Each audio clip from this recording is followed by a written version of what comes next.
Call QC Kinetics to schedule for telemedicine consultation at 828-770-8529. That's 828-770-8529 in Asheville and Greenville. Portions of the following program will be recorded. From the Ingles studio, WPEK Fairview, WMXF Waynesville, W225CJ Candler, the #1 preset in your car, and the new and improved iHeartRadio app. Free never sounded so good.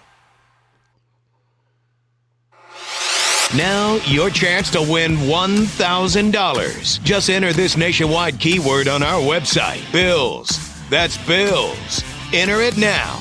Go to ESPNAVL.com to play, and good luck.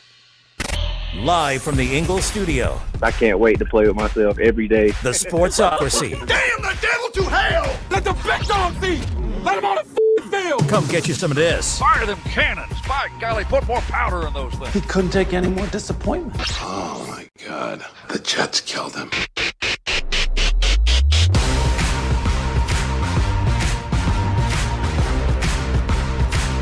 And welcome into the Sportsocracy on ESPN Asheville, 92.9 FM, 880 AM and 1400. The Sportsocracy coming to you live from the Ingles studio. Heard everywhere you go on the iHeartRadio app. Seen everywhere on YouTube.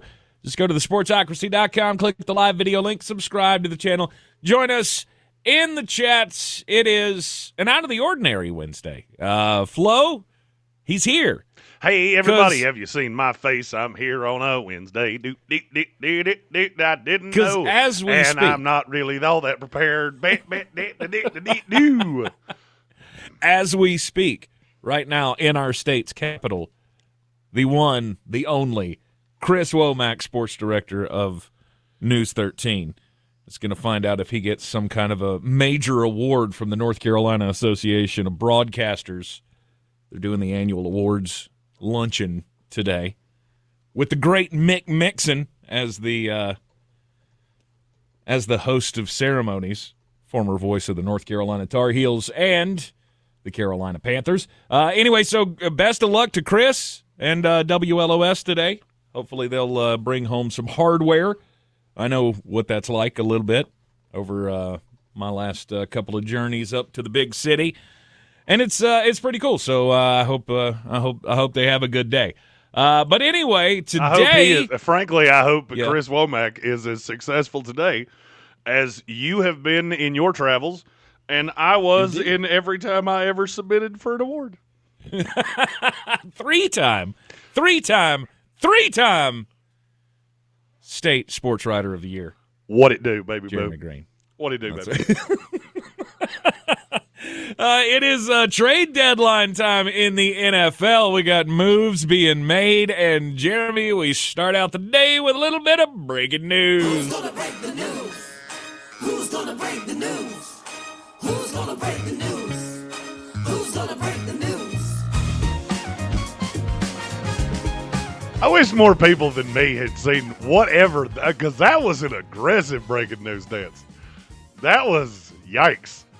That was Tank at his junior prom breaking news dance. What is with the head? I don't know. Your body doesn't move and your head does. That's not the. Aiden Hutchinson is officially the highest guaranteed non-quarterback in NFL history. 4 years. Good for them. $180 million. Wow. $141 million guaranteed. And today, Brad Holmes is being celebrated across the Lions nation because he didn't have to pay more for Aiden Hutchinson than Micah Parsons got. Not that he should have, but that's generally how these deals kind of go. The next guy in line gets to one-up somebody. So I mean, is this a win for Brad Holmes? Oh, God, yeah. Look, you got your guy, and you didn't have to pay disproportionately to get him. Plus, he's one of the best edge rushers in the league. Now he's locked up. The core of the Detroit Lions is locked up for the next 4 years. Now, the question now becomes, who else can they pay? There we go. Now, that was the positive. Now let's get to the scary part. Yeah. Aiden Hutchinson has now gotten his 4-year, $180 million deal. They gave Jared Goff 4 years, $212. Amon-Ra, 4 years, $120. Panay Sewell, 4 years, $112. Jameson Williams, 3 years, $80. Kirby Joseph, 4 years, 85. Aleem McNeil, 4 years, 97. Taylor Decker, 3 years, $60 million.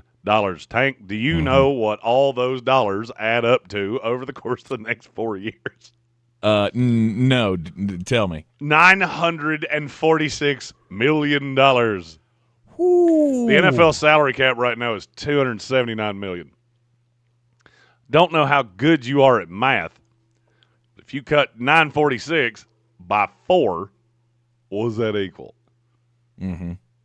More than the salary cap. 230. No, it's not more, but it doesn't leave. Oh, is it $236.5 million. Now, right, I understand there's prorations and there's escalators, right. and the bills come and due eventually. Mm-hmm. But this is what you have to do to keep a great team together. And the problem is they've got more young guys coming up for contracts that they're going to have to give money to or trade them away for lesser draft capital or let them walk. Jahmyr Gibbs comes up next year, or at least that's when you should be doing the long-term deal with him. Mm-hmm. Then you have Laporta's got to be due this year or next year. Well, the option kicks in. They have to kick in the option this offseason. Then they'll have 2 more years. All right. Because this is their 3rd year in the league. Okay, so 5th-year option, and then you got 2 years that – I mean, Gibbs and Laporta will be cheap for another year. There'll be a value in year 2. And then – well, then it gets a little tight because Brian Branch comes up next year. Mm-hmm. This is what happens when you draft well, is that you look around and go, how do we pay everybody? Oh, wait, we don't. No, you can't. But that is a nice segue into what we're talking about today, which is perfect trades that need to happen before the deadline. And I believe if I'm the Detroit Lions, I'm willing to come off about anything you want. There are 2 teams to me that I feel like have to be all in. One of them has already jumped up and down and said, we are all in.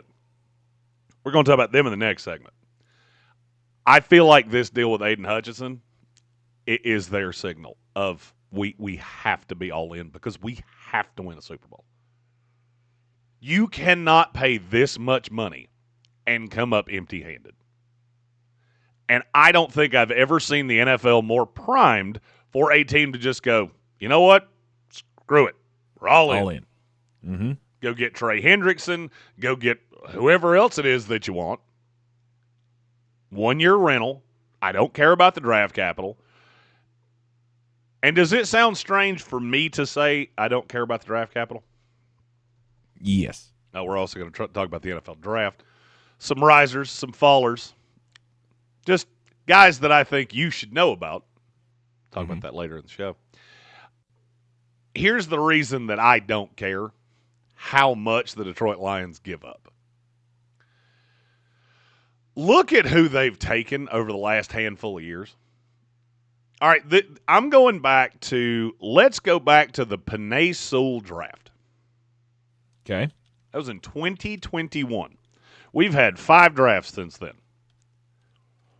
I'm going to list off the players they've drafted in the first 4 rounds of every one of these drafts. Penei Sewell, Levi Onwuzurike, Aleem McNeil, Fedi Melifonwu, Amon-Ra St. Brown, Derek Barnes. You know what every one of those guys has in common? What's that? They're all still in the league. They all got extended, except Derek Barnes. They're all pretty good, except Derek Barnes. And he's fine. He was that secret weapon at linebacker that just seems to – how long are we going to keep it secret? Can we unveil the secret at some point? Does anybody else know the secret? And like I said, he's fine. I just don't think he's special. We'll go a year ahead of that. Aiden Hutchinson, Jameson Williams, Josh Pascal, Kirby Joseph, end of message. Nailed it. We have our first miss.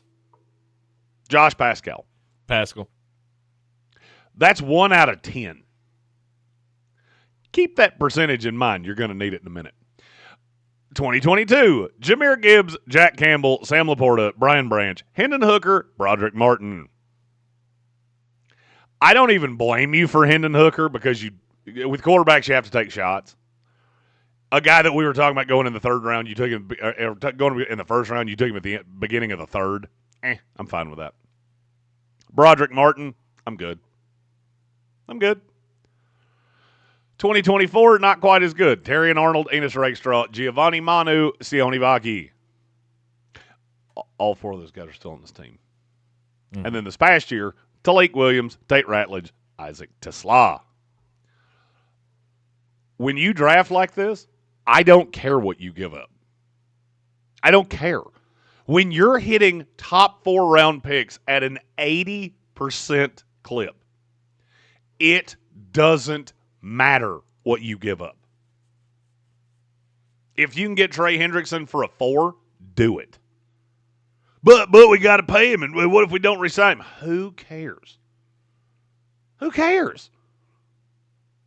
You've already hit on, I mean, it's shocking how many mid-level guys, unsigned guys, free agents. I mean, because in all that, I never mentioned Christian Mahogany. He's been awful good this year. Graham Glasgow was too far back. David Montgomery was a free agent signing. Al-Qadim Muhammad, the edge rusher, yeah, that's worked out pretty well. You got him in the 6th, a billion years ago.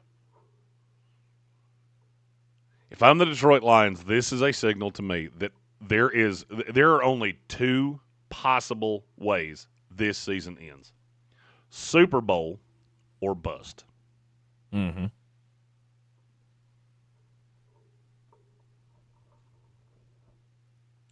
So the question is, what is the piece? Is that edge rusher the thing that is going to bring this all together? I would like another edge rusher. I know for a fact Trey Hendrickson, those calls are starting to be answered. People are going to say corner, and I get why you're saying that.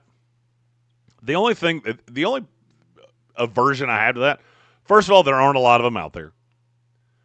If you can procure one, I'm not sure it's that much of an improvement over what you have. And you get DJ Reed back in, a week? DJ Reed comes back, all of a sudden the secondary looks way different. Mm-hmm. I want to heat up quarterbacks. I know what I've got on the opposite side of I want to know what I've got on the opposite side of Aiden Hutchinson. Mm-hmm. By the way, good point. Alex said the Saints drafted Muhammad. You're right. I forgot about that. He was I think they added him as a tryout player. And then he's just worked his way up the roster. Just been good.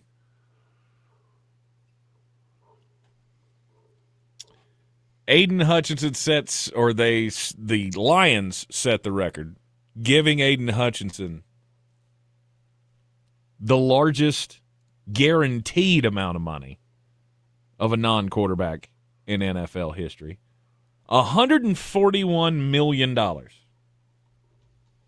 And I don't even bat an eye at it. Some players you just know. Give him what he wants. Give him something respectable, and there will be no problems. Was there any back and forth on this? Was there any, Brad Holmes goes to Aiden Hutchinson and says, well, I really don't want to give you that much money. You're not really worth what Micah Parsons is worth. Or you're not at that level. There's no question. Has there been any of that with any of these players? No, I haven't heard it. Hutchinson, not Goff, from a single Goff one of these extensions. Happened. Goff just fell out of the sky. It was like one day we're just riding around afternoon. Oh, by the way, they just extended Jared Goff for probably the rest of his career. Amon-Ra St. Brown, we were at the draft. Mm-hmm. We were at the draft in Detroit when it happened. Panay Sewell happened not long before that or not long after that. The Detroit Lions are a masterclass in how you run an organization. Right. And I go back to when they hired Brad Holmes. Tank, do you recall what I said the day they hired him? That it wasn't going to be long till this was transformed. I said Brad Holmes was the piece you needed to change this organization. Mm-hmm. Because every person I talked to in and around the Los Angeles Rams and in and around the NFL said Brad Holmes might be the smartest guy in this league. and we sat in a little studio with a whole mess of cameras not far from where I'm sitting right now, and I looked directly in that camera and I said, Brad Holmes is the guy that's going to change the Detroit Lions. Mm-hmm. And he has. In 4 years, this went from the biggest laughingstock in the NFL to quite possibly, and this is going to sound crazy when I say it, but I believe it, this might be the best run organization in the NFL. And if you don't believe me, and you're going to say, well, what about the Kansas City Chiefs? Look how much animus there was with Chris Jones. Mm-hmm. They haven't had to re-sign the well-drafted players yet. It's coming. Don't get me wrong, it's coming. There was a lot of animus with Trey Smith. Wasn't with Detroit. It's our guy. Keep him here. We'll figure out the rest. Yep. Problem is, you keep doing that, you're going to run out of guys. You're going to run out of money for the guys. Well, here's the thing. Yeah. We've shown time and time again that the salary cap in the NFL is a lot like the points in Whose Line Is It Anyway? They're made up and they don't matter. Right. You'll figure out a way. That's why we have bean counters. Brad Holmes is an idea guy. And, I'm sympathetic to this because I, too, Tech, am an idea guy. How are we going to do that? I don't know. I'm looking at the next week of my life going, how am I going to do that? I don't know. Because I'm an idea guy. I need you to count the beans. Mm-hmm. Speaking of which, how is that coming?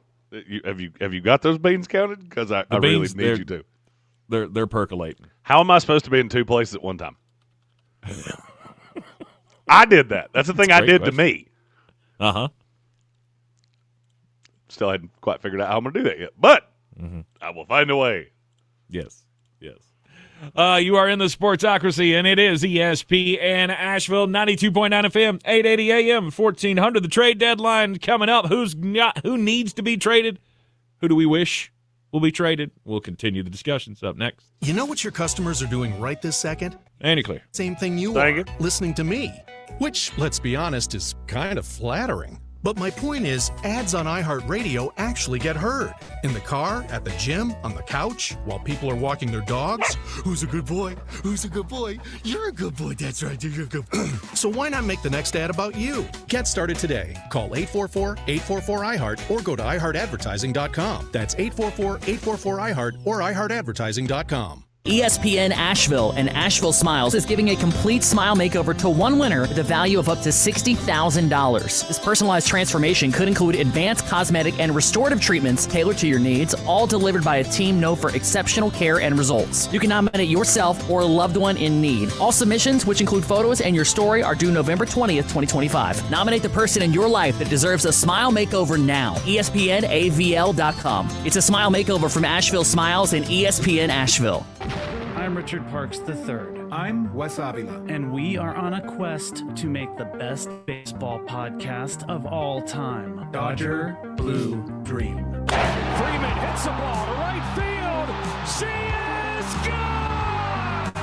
Imagine a world where the boys in blue go back-to-back in 2025. That's the dream. Rings, baby. Listen to Dodger Blue Dream on America's #1 podcast network, iHeart. Follow Dodger Blue Dream and start listening on the free iHeartRadio app today.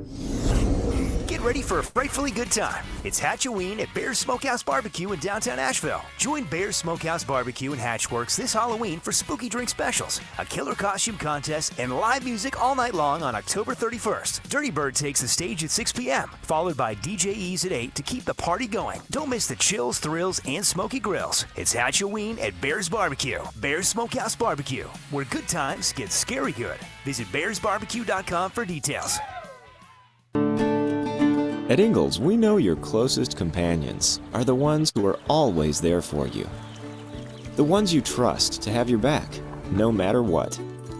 Who make the hard times a little softer. And the good ones, somehow, a little better. That's what family is all about. Whether they walk on 2 legs or 4. Ingles, all the ingredients for family. Clarissa sells WNC as the #1 team in Buncombe County. We have the customer service experience to assist you in achieving your real estate goals. Our team offers something that 90% of listings in our market won't have, Zillow Showcase. Check us out at clarissasellswnc.com. I'm Coley Duffy. I'm Cody Ward. And we're the Chainsaw Brothers. Actually, we're cousins. A few days after Helene, we was in the driveway having a couple beers, waiting on the power to come back on. And we heard so many people calling, needing trees removed, and couldn't afford it. So I called my dad to borrow a chainsaw, and over the next few months, we cleared trees for our neighbors. Our business was born out of wanting to help Western North Carolina get back on our feet. We are fully insured and licensed. We keep our promises, meaning if we say we're going to be there, we'll be there. In these parts, we live how we were raised. When you call the Chainsaw Brothers, you're not a customer, you're family. We're good at what we do, and we do it for a reasonable cost. For all your chainsaw needs, call the Chainsaw Brothers. 828-316-1013. Or find us on Facebook. See how we treat our family. Are you still covered up with storm damage and debris? Call us about our daily rates at 828-316-1013. That's 828-316-1013. We're the Chainsaw Brothers, and with our neighbors, we're Western North Carolina strong. Woohoo! Do better, be better every day. That's the Parks Promise. Our mission, to improve lives with every interaction. This is JW, General Manager at Parks Ford Hendersonville. Experience the Parks Promise today at parksfordhendersonville.com. That's parksfordhendersonville.com.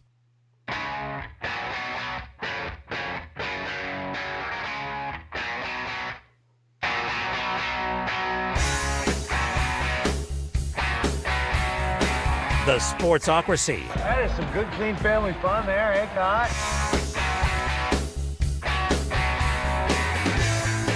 We are back in the Sportsocracy trade deadline.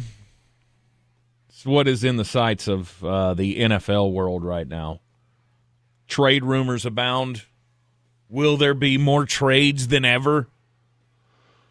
And then more number or more than matter? Same. Because in number, I would say yes. Hell, New England made 2 of them yesterday. Right. Did either one of them really matter? Well, I mean, I feel like they had minor impact. And the San Francisco 49ers are killed by injury, so they picked up a piece that they might be able to get something out of in Keon White. Sure. The San Francisco 49ers needed a wide 9 defensive end to play on the opposite side of Bryce Huff. They could get after a quarterback. Instead. So they went and got a 3-4 defensive end who can't play outside and weighs about 300 pounds. I see the logic in that. Mm-hmm. Hell, I was hungry just earlier today. And so I went into the kitchen and I took the trash out. And I was satiated. Oh, wait, those two things don't have anything to do with each other. Yep. Nope, I'm still hungry. And so is San Francisco. Uh-huh. I saw that trade and went, does John Lynch understand how the schemes work? Because I don't think he does. Hey, look, this guy has scheme versatility. He can play inside or out. Yep, he can play out if you play a 3-man front. Do you do that? No? No. Well, okay. It doesn't really matter much to you.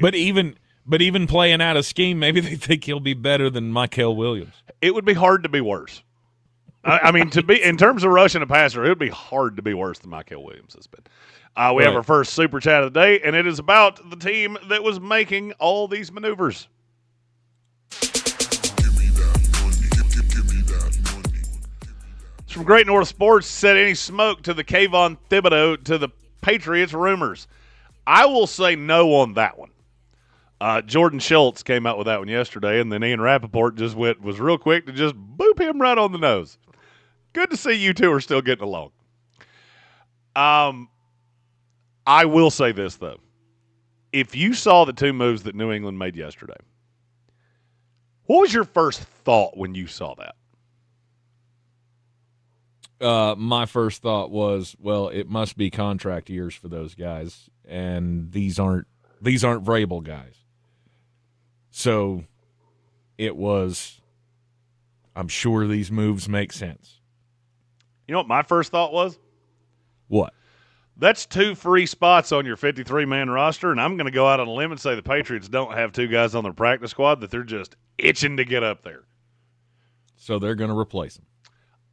This feels like moves 1 and 2 of an ultimate 3 or 4 move transition that leads to New England winding up with a dog. Mm-hmm. Great North texted me last night. He said, and verbatim said, "Does this not feel like New England's gearing up for a bigger move?" 100% it does.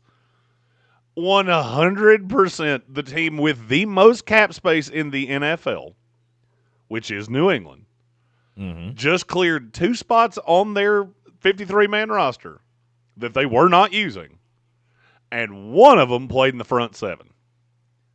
The other one was a box safety. And I feel like there's probably a pass rusher headed to New England. So I feel like a team with that much money is going, money's no issue. We have to get to the playoffs. We're still young. We're still cheap. Let's go get somebody like, I don't know, maybe a guy who has 2 X's in his first name. Old Max Crosby. Gonna give it to you. But why do you say it wouldn't be Kayvon Thibodeau? Because the Giants have basically already said they're not moving him. Oh, okay. I don't believe Thibodeau. The problem with Thibodeau is I would say the Giants called, and they had substantive talks. And what they realized really quickly is just because you took him in the first round does not mean we value him that way. And I don't think around the league he is valued that way. I do laugh when NFL teams say, of course we're not trading him. Well, then just a in theory question, where did all the smoke come from? What, did we all make it up at the exact same time? Or did we all hear it? And then it got quiet, and then you said, no, we'd never trade him. Kayvon Thibodeau has 23.5 sacks in 4 years. I don't think you're getting high-level compensation for him. He's still 24 years old. If you're the Giants, you should not be in the we're going to give up on young players mindset. I would be looking to keep him with Abdul Carter, with Brian Burns, and use the pass rush to kind of fix the secondary. Because the secondary has not been good. But for New England, I'm looking around going, who are the biggest fish out there? Because that's where that's the waters New England's swimming in. We're going after Max Crosby. We're going after Trey Hendrickson. Yep. Anybody that could possibly hit the market, we want right of first refusal. And now they have it for one very specific reason. They have enough money that I don't need you to offset. I don't need you to offset any of this. I can absorb it all. It's not a problem, and we'll be just fine. There's only a handful of teams that can do that. The Cowboys can, Washington can, Detroit can, the 49ers can, the Seahawks, depending on the player. Other than that, everybody else is going to need you to offset this in some shape, form, or fashion. Which makes me think that there's going to be an alert sometime in the next 6 days of the New England Patriots have said, here we come.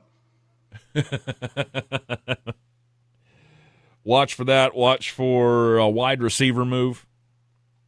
They go after Olave. I can see him making 2. A lot of people are going back to the Jacoby Myers having him return to the Patriots. I don't mind that. The only thing I will tell you is that they got to have somebody that – I don't want to say that's the way I was getting ready to. For New England, it has to be a guy that doesn't just have the ability to play on the outside. He needs to be a consistent outside threat. One of the perks of Jacoby Myers has always been he's flexible. Play in the slot, play on the outside. I need an outside guy. Because I got Stephon Diggs in the slot. I got DeMario Davis in the slot. Jacoby Myers still at the end of the day has played more snaps out of the slot than he's played on the outside in every single year he's been in the NFL. I think that one's one of those, well, he used to be in New England, and I'm sure they would love to not always. Well, and it's also the who runs that offense? Josh McDaniels. Josh McDaniels likes to go real slotty. Has forever, right? He likes guys with the versatility. I'm not sure he's the one that's going to be making that call. Right. Okay. I would say that's more an Elliott Wolf, Mike Vrabel. And Jacoby Myers does not strike me as a Mike Vrabel guy. I'm not going to tell you it won't happen. I just think if you're making a move in season, it's either got to be a special talent as a receiver or he's got to be that all-around kind of player that Vrabel would more crave. Mm-hmm. Bob Brown, I love the way he said this. We would never trade him equals at what's being offered. Everybody has a price. Yep, absolutely they do. The $1 Million Man taught me that when I was just a young man. Yep, we are about to find out what some players in the NFL are worth as the trade deadline nears. We'll continue to prognosticate, pontificate. I couldn't think of another P word there. We'll be right back here on ESPN Asheville. ESPN Asheville. Clear. There you go. Your mountain weather forecast. We got a super chat after outside. Clouds and east breeze around, chilly temperatures 49. With some scattered showers around. Tonight, scattered showers 42. Thursday, a few showers around, patchy fog in the morning. Otherwise, cloudy and high to low 50s with a gusty breeze. I think those showers will taper off a bit late. Friday, though, Halloween, sunshine 55. From the Weather Channel, I'm meteorologist Ray Station. This report is sponsored by Bojangles. It's always bow time. It's bow time. Leg thigh fry, leg thigh fry. It's a deal so nice you have to say it twice. Always fresh and hand-breaded. Enjoy this boldly seasoned meal at Bojangles for just $5.99. Sweeten the deal and add a pie to your leg thigh fry. And when you hear this rhyme, you know it's bow time. At Straight Talk, we know the holidays are your time to say yes. So why put up with a wireless company that makes you say out of data? Or no service here? Switch to Straight Talk and say yes to real unlimited data on a reliable 5G network covered by Verizon. And with a free 5G phone when you activate select plans, someone else in your family can say yes! Available at straighttalk.com and Walmart. Based on RootMetrics State of 5G Report, United States 1H 2025. Experiences may vary. Not an endorsement of Verizon. For network management practices, visit straighttalk.com. With other language learning apps, I was just playing games. I wasn't really learning. Babbel's different. Babbel was designed by over 200 language learning experts to be the most effective way to learn another language. Every time I open the app, I can choose to work on my writing, speaking, or listening. And it saves my mistakes for me to review, so I'm constantly improving. Before Babbel, I thought I just wasn't good with languages. But now I'm speaking French. Tout ça, c'est grâce à Babbel. Save up to 50% on your Babbel subscription when you sign up at Babbel.com. BABBEL.com. The free iHeartRadio app. Live radio, 24/7 news, live sports, and your favorite podcasts. A pure connection to what moves you. The best part, it's all free. Join the millions who already have it on their smartphone. The free iHeartRadio app. The #1 app for radio. We are the Nix family, and this is our Ingles story. Welcome to Henderson County, North Carolina, known throughout the South as Apple Country. Here, the family of Apple Wedge Farm is in its 5th and 6th generation, cultivating fresh fruit for the local community and beyond. For decades, these beautiful locally grown apples have graced the shelves of Ingles markets, and we look forward to carrying them for decades to come. Ingles. Low prices, love the savings. Selling your home? Don't settle for average. Our real estate team at Clarissa Sells WNC and eXp Realty offers Zillow Showcase, an exclusive AI-powered listing experience available to just the top 10% of all listings in our area. With immersive media, cutting-edge design, and elevated marketing, Showcase listings, they go pending quicker and sell for up to $9,000 more than standard listings. Ready to stand out in a crowded market? Give our team a call today, 828-774-6343, because your home deserves the spotlight. This football season, Bear Smokehouse Barbecue is where the fans feast. Catch every game Thursday, Saturday, Sunday, and Monday on big screens with booming sound, cold drinks, and the best barbecue in town. Bring your crew and tackle the game day grub package. A dozen wings, a pound of pork or chicken, a full rack of ribs, 3 pints of sides, and slider rolls, feeding 4 hungry fans. Whether you're cheering for touchdowns or just here for the ribs, Bears is the ultimate game day destination. Bears Barbecue in downtown Asheville, your home for football, where the fans feast. Boy, you must be outside your mind. The Sportsocracy. Just a bit outside. He tried the corner and missed. We are back in the Sportsocracy on ESPN Asheville. Time to get just a bit outside. And so big kerfuffle over the last couple of days as became obvious, or it became more well known, that this coming weekend on Saturday was going to be a big day for college athletes. The NCAA deciding that as of November 1st, college athletes would be able to wager on professional sports games without having any kind of repercussions from the NCAA. Timed that nicely, That didn't created quite the little firestorm. Do what? So they timed that nicely, didn't they? They did. I mean, so the decision was made the day before the arrests were made in the NBA. Then, of course, the outrage ensues. The concern pours in, and the SEC weighed in. Greg Sankey sending a letter to the NCAA on behalf of the SEC saying, hey, wait a minute. This is a bad idea. We should not be allowing college athletes to wager on professional sports because, integrity. Well, guess what? They called an emergency meeting yesterday.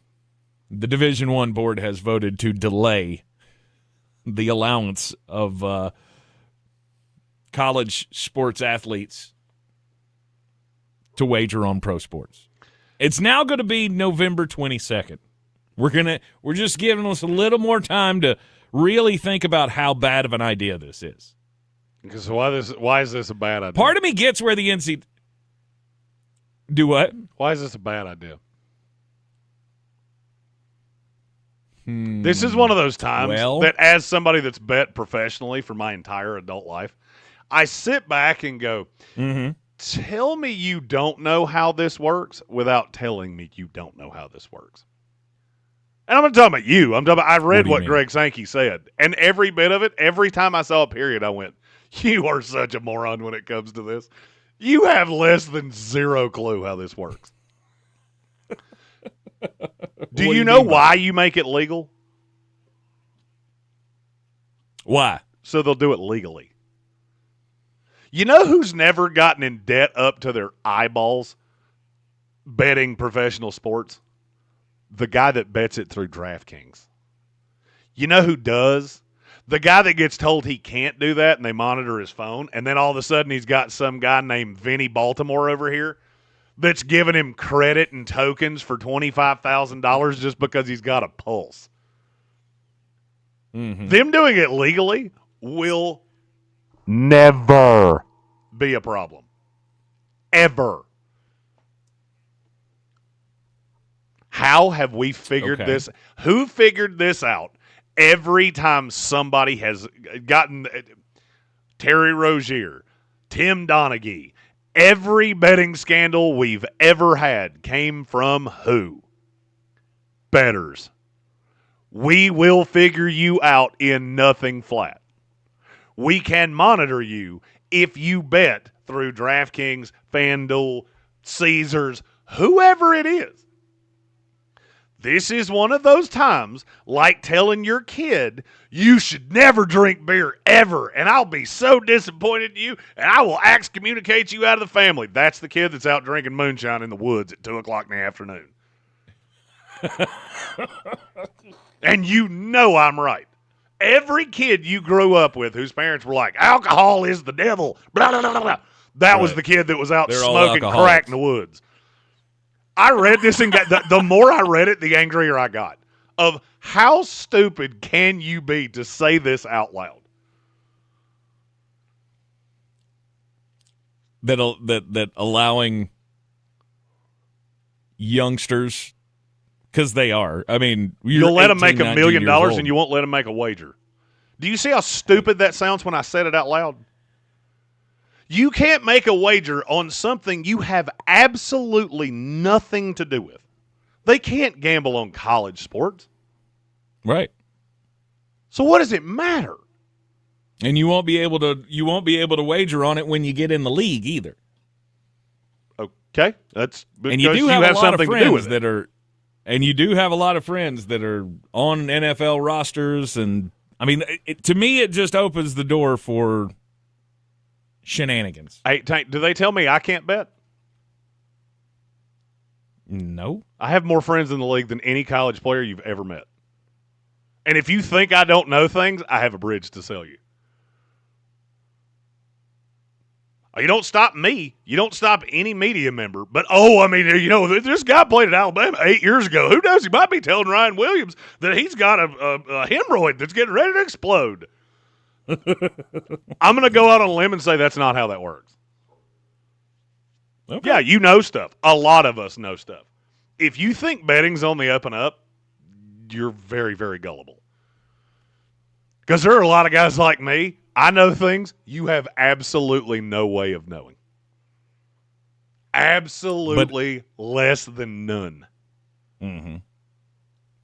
I cannot fathom the argument on the other side. Oh, yeah, let's tell them that they can't do it. Block them from all of the legal ways of doing it. But I'm sure that will mean they just won't do it. Okay, then. You would hope a good percentage of them wouldn't. If it's not allowed, then you don't participate in that activity. That's the most gullible thing you've ever said out loud. Of course, telling there will an be 18-year-old people who will kid, do it. dude, you have 2 14-year-old kids. Tell them that they can't do something and sit back and wait for them to do it and tell me how long it takes. 14 minutes? I'm just telling you, I've lived in this world for a long time. There is a really easy out because the DraftKings and the FanDuels and all of these legal means can 100% control what you do exponentially more than you think. They also monitor everything you do. So, yeah, you know what? Let's throw a percentage on this. Let's say you get 90% of college athletes to never make a wager because you won't let them do it through DraftKings, and you block off their phone number and you block off their email address and you block off their credit card because that's how you do that. Yep. You do understand that's still 10% that are going to do it in some other far more nefarious way that has 1,000 times more likelihood of them getting in debt and actually swinging games. That's what just happened to Chauncey Billups. They said it in the FBI action. He got in debt to somebody because you would not let him wager. He got in debt to the New York Mafia, and the next thing you knew, he was running fixed poker games, and we had Terry Rozier throwing prop bets. DraftKings has never done that, not one time ever. Ever, ever, ever, ever, ever. They never will. It will never happen. This is one of those times that people talk about gambling that have never done it in their lives. I grew up in this, where you had to have some shaky guy in a back alley somewhere take your hundies to put wagers on Louisiana Lafayette. You do not want these kids involved with those people. Period. And I don't care if it's 2%. I don't care. You block them off, bad things will happen. And I will happily sit back and laugh. If Greg Sankey gets his way, I will happily sit back and laugh and tell you I told you so 3 years from now. 3 years from now when what?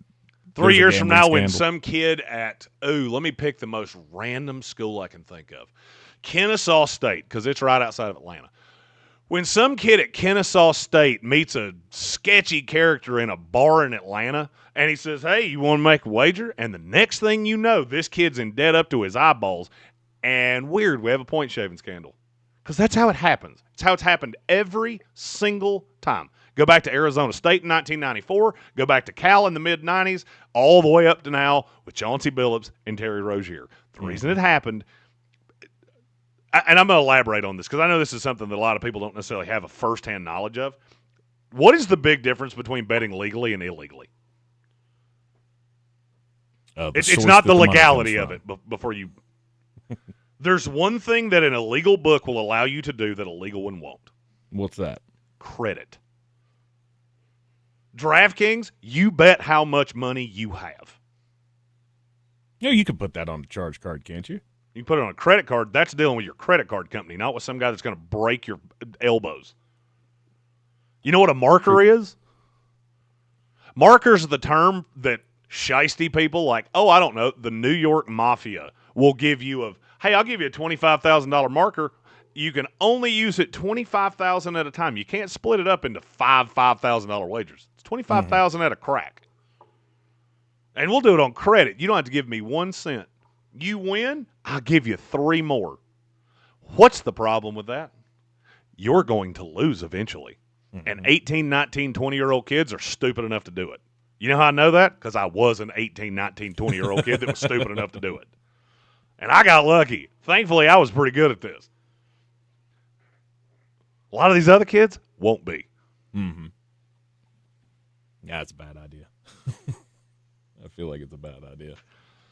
Yes, I just cut that entire argument to pieces, but it's still a bad idea. Sure. My story is about something that makes sense. Now I don't remember what it was. Oh, Brian Kelly. Brian Kelly has not had a good few days. Not only was he fired at LSU, he got $54 million. Have you seen any of the tweets from former players or former players' parents? No. Kyron Lacey's dad, point blank, said Brian Kelly never said a word to me after Kyron died.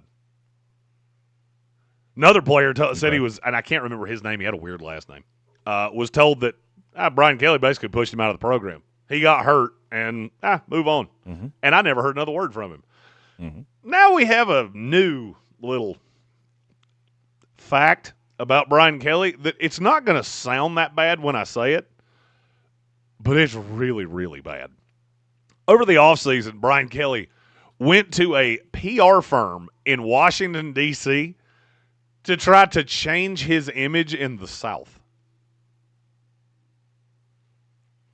A man that has made over $100 million coaching college football cares so much about what people think about him that he went to a PR firm and said, "Can you make me more likable in the South?" No.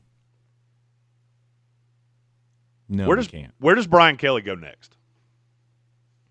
There are odds on this. Boo.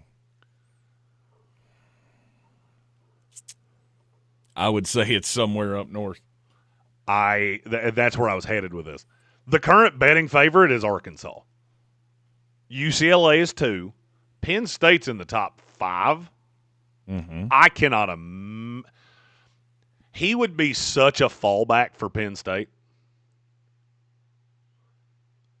I mean, I don't think it'd be a terrible hire, but he would be such a fallback, and it would be so hard to sell. No, it's the same. I mean, it's same old, same old. We got a guy who can't win the big one.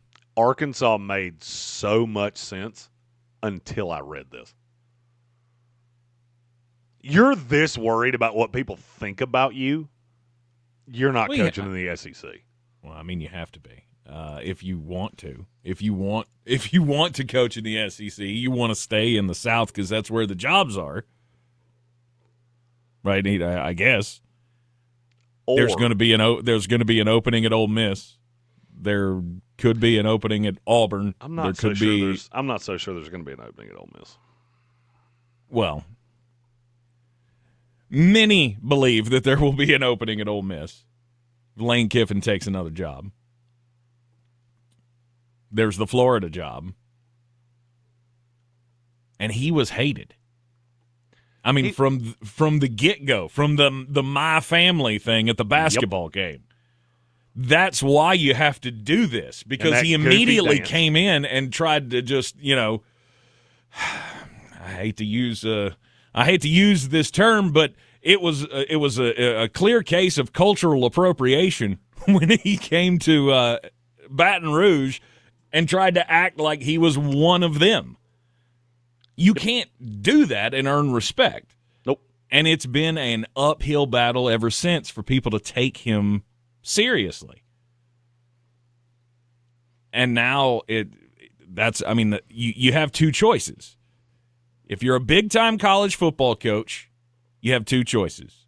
You go to the Big Ten, or you go to the SEC.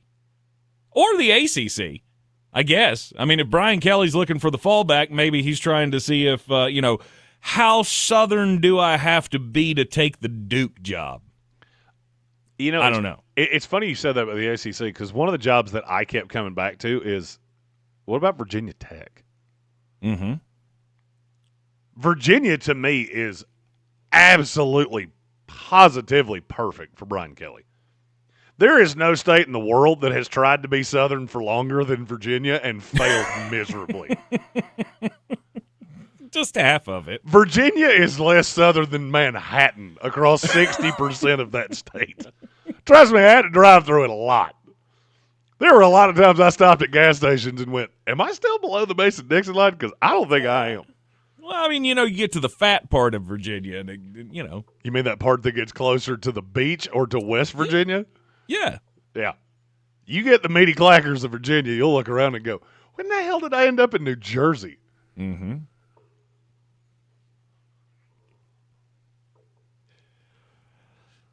Brian Kelly in Blacksburg. Once I saw it, I hadn't thought about it. I hadn't thought about it, but, I mean, that's definitely a fallback plan. I don't think that's anywhere in his top 5. Oh, what would be his top 5? Oh, Lord. Florida'd laugh him out of the building. I mean, I think Florida's definitely on that list. Florida'd laugh him out of the building. They'd hire James Franklin with a smile before they'd even consider Brian Kelly. Yeah. I think that, and I'd rather go to Virginia Tech than UCLA. Georgia Tech. I could see that. I don't know. Brent Key that gets a bigger job. He I ends think up Brent going Key to Florida is or getting a bigger something. job. I would think so. You turn Georgia Tech into a, top 10 team. It's or close to it. That's nobody else has been that successful at Georgia Tech, or at least not in a long time. I guess what was it, 91? I did laugh today when I saw that LSU was already putting the feelers out to Dan Lanning. Mm-hmm. Got me thinking. Mm-hmm. I want to play a game in the daily draft today. Okay. I want you and I to draft the 12 best jobs in college football. I'm just really curious if we look at this the same way. Okay. Currently open or projected to be open? Nope. In general. Just all jobs. What are period. the 12 best jobs in college football? I have a list, and I'm going to go ahead and tell you my 10, 11, and 12, all three surprised me. Okay. All right, that'll be the daily draft then. Best jobs to have, period, in college football. As we get closer to the NFL trade deadline, the rumors continue to swirl. Will your Jets get rid of Breece Hall? No,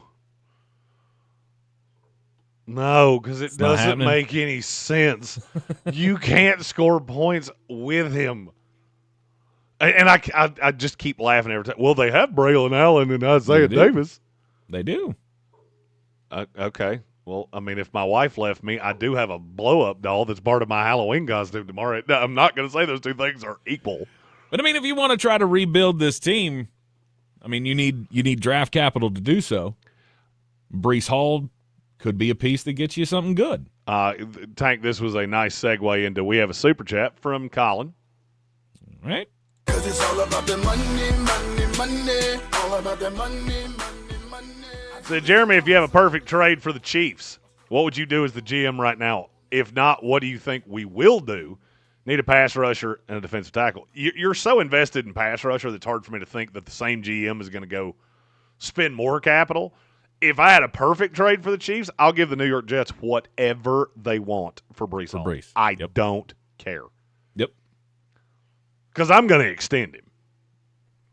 Running back is the one spot in the NFL where you can get an absolute game changer really cheap. Mm-hmm. A mediocre wide receiver right now costs $10 million. You can probably get Breece Hall for the next 4 years for $50 total. Yep. And that changes everything about that offense because Isaiah Pacheco is not who we thought he was. Brashard Smith is very, very specialized. And Kareem Hunt just looks slow. And it looks like Andy knows it because he's been the better of the running backs, but there's been no pop there. If the Jets called me right now and said conditional 4, we'll take a 5 this year. You give me a 27 conditional 4 that becomes a 3 if you re-sign him, 2 if you make it to the Super Bowl and re-sign him. In. Because I just made myself a Super Bowl favorite with one trade, and it didn't cost me squat off this roster. Right. You're in the Sportsocracy, and it is ESPN Asheville. 92.9 FM, 880 AM, 1400. We'll be right back. ESPN Asheville. Your mountain weather forecast. And you're clear. The afternoon, Thank you. A lot of clouds and an east breeze around. Chilly temperatures, 49 should do it, with some scattered showers around. I knew you Tonight, were going to tell that showers, gambling 42. story. I almost Thursday, a few asked showers you if around, you were patchy gonna tell fog in the morning. Otherwise, cloudy and high to low 50s with a gusty breeze. I think those showers will taper off a bit late. Friday, though, Halloween, sunshine 55. From the Weather Channel, I'm meteorologist Ray Stigler. This report is sponsored by eBay. Swapping out your tires? There's nothing like it. With eBay, you find the feel you're looking for, from smooth highway rides to grip for rough terrain. Get all the tires you need at the prices you'll love. eBay. Things people love.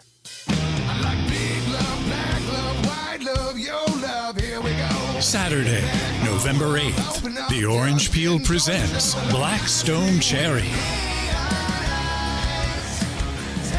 Get your tickets now online at theorangepeel.net. Don't miss Blackstone Cherry live November 8th. See you at the Peel. At Straight Talk, we know the holidays are your time to say Yes. So why put up with a wireless company that makes you say Out of data. Or no service here? Switch to Straight Talk and say yes to real unlimited data on a reliable 5G network covered by Verizon. And with a free 5G phone when you activate select plans, someone I told you I else in your booked a family cabin can in say Sevierville for the weekend. Available didn't at straighttalk. Yes. Okay. Or you told me you were gonna. Port United States 1H 2025. Experiences may vary. Yeah, I found For a network management practices, visit straighttalk.com. Greatness is here. 4-bedroom All with a hot tub 830 and of our a famous grill. footwear and stores now carry it's out by Jordan itself brand. So and- it's easy to score Jordan brand footwear and accessories, from hats to backpacks to socks, for the full I'll wind family up at a better store near with you. Famous Footwear's in-store paying fit for experts 2 will help you Ubers find the than perfect a style and parking the perfect pass fit. at UT, and we'll Because just go every tailgate day with is a chance to make it famous. Okay.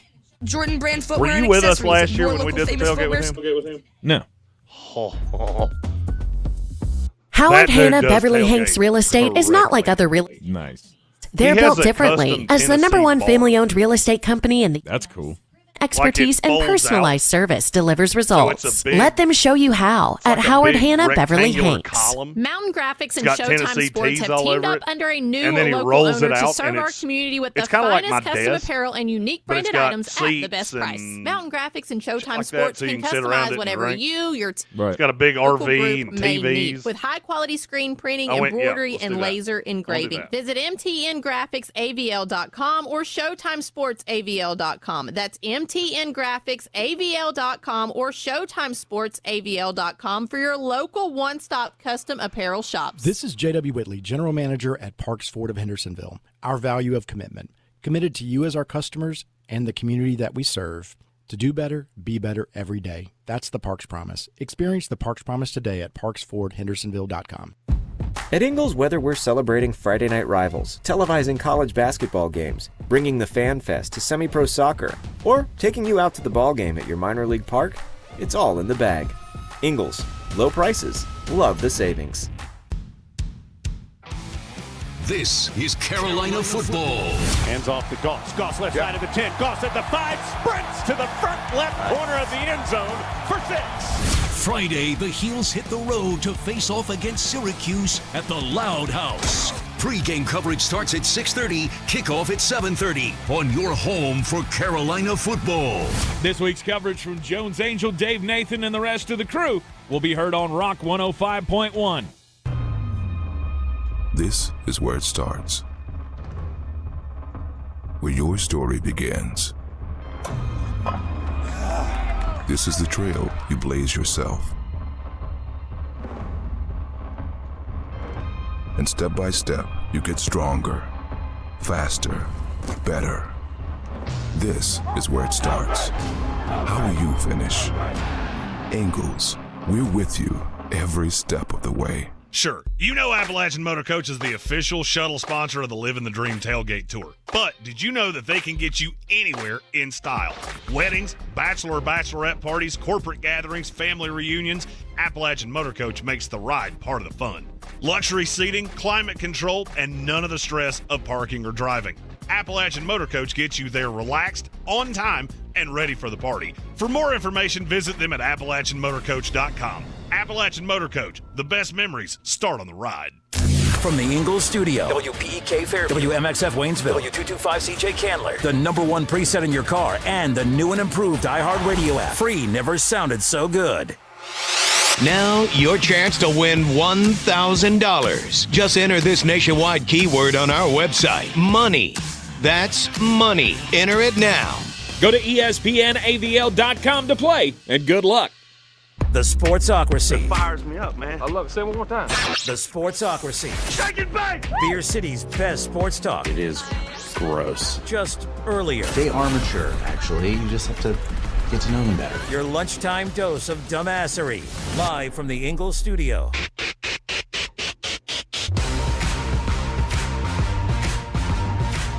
It is ESPN Asheville, the Sportsocracy, coming to you live from the Ingles studio on 92.9 FM, 880 AM, and 1400 ESPN Asheville. Heard everywhere you go on the iHeartRadio app.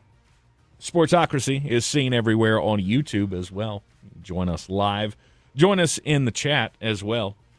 You can go to the even sometimes when we don't expect to be. That's right. I don't That's right. think Tank or I actually knew we were doing a show at 10 o'clock this morning. No, but that's how this happens.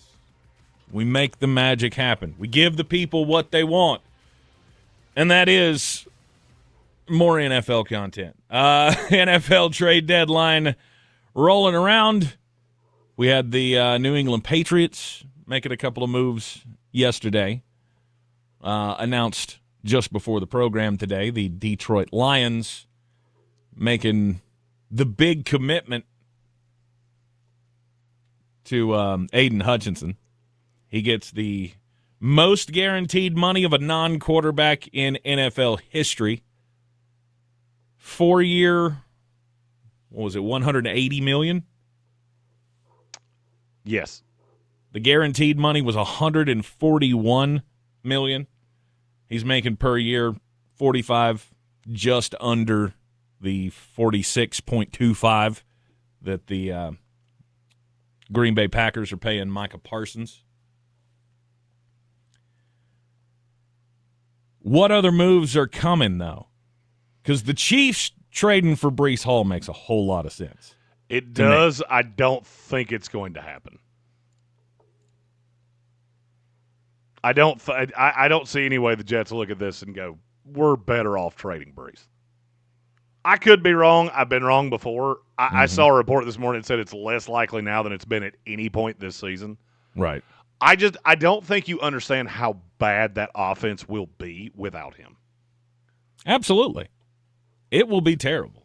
But what good does it do you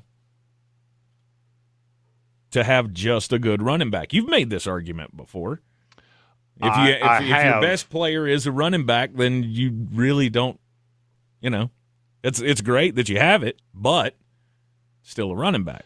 I'll also make the argument of if you trade Breece Hall, I don't care what draft picks you get because you ain't going to be there to use them.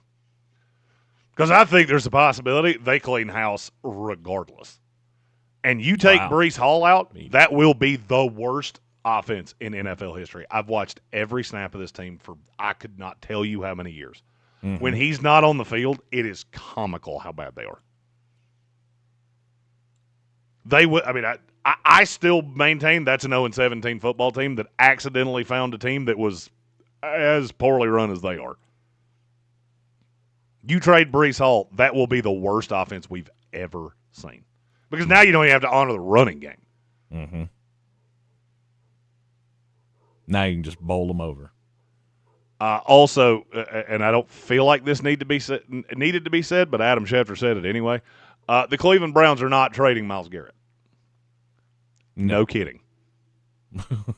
I mean, you couldn't afford to do that if you wanted to. $63 million in dead cap spaced across 5 years. Yeah, no, Right. they're not doing that. No. He had his opportunity to get out of town. It blows my mind how often people say things like that are so easy to debunk. Just looking at the money. Why would I pay $60 million in dead cap to trade the best player on my team that I just re-signed? I think one day we need to give a salary cap tutorial to shut some of these things up, at least around this show. Right. People on the whole, I can't do anything about that. Randy L., perfect example. Like the endless A.J. Brown speculation. Exactly. Oh, I mean, Philadelphia could trade A.J. Brown. Yeah. Nick Sirianni could throw himself out of the team playing, too, but that doesn't make any more sense than what you just said. Oh, but they sat him. They sat him. Do you know what the dead cap on A.J. Brown would be? $50 million. So I'm going to give you another crack at this solely because I need to tell you. Do you know how long A.J. Brown will be paid by the Philadelphia Eagles? No. 2033. That's a long time. He has 5 void years on the backside of this deal. Mm-hmm. The dead cap on A.J. Brown is over $65 million. That spans out over 5 years. That's a bunch. I don't care if he slept with Nick Sirianni's mom. He's not getting out of Philadelphia.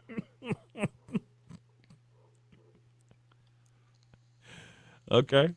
That's an interesting way to put that. I've had that I've had so many people, whether it was in restaurants, bars. I had one do it to me at the gas station the other day. That's one thing about driving a truck around all the time that says, hey, I'm the ESPN guy. People love to come to you and ask questions. Right. And I'm fine with that.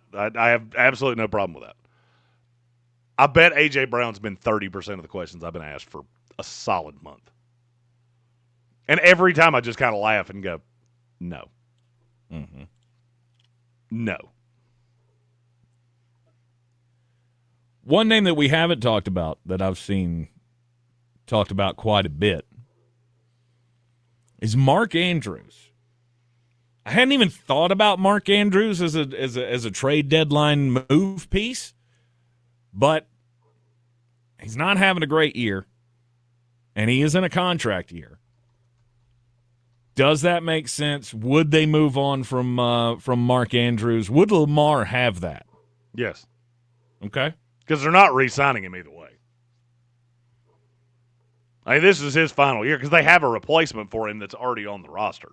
Right. Isaiah Likely. Likely. I mean, that's who's going to be the tight end moving forward for the Baltimore Ravens. Right. The only problem I have with a Mark Andrews deal is where does he go? Like, find me a place that makes total sense. Mm-hmm. Tight end's so bad that there are a lot of teams that I could easily see looking at Mark Andrews as, hey, that's an improvement. What would you give up?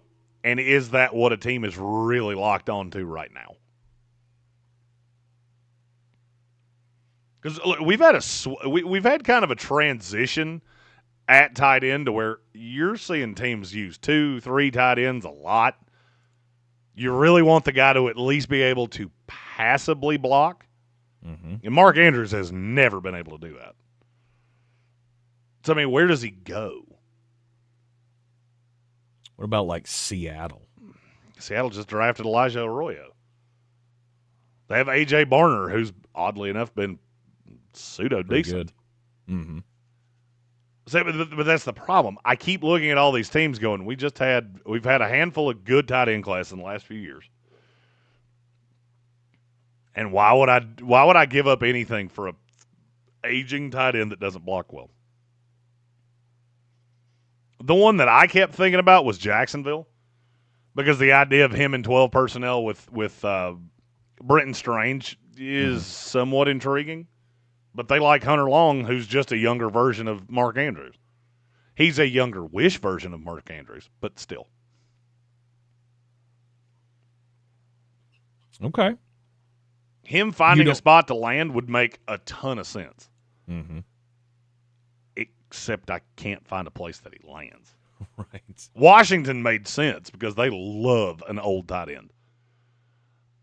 But they still have Ertz to deal with. They still have Ertz, and they're slowly falling out of contention.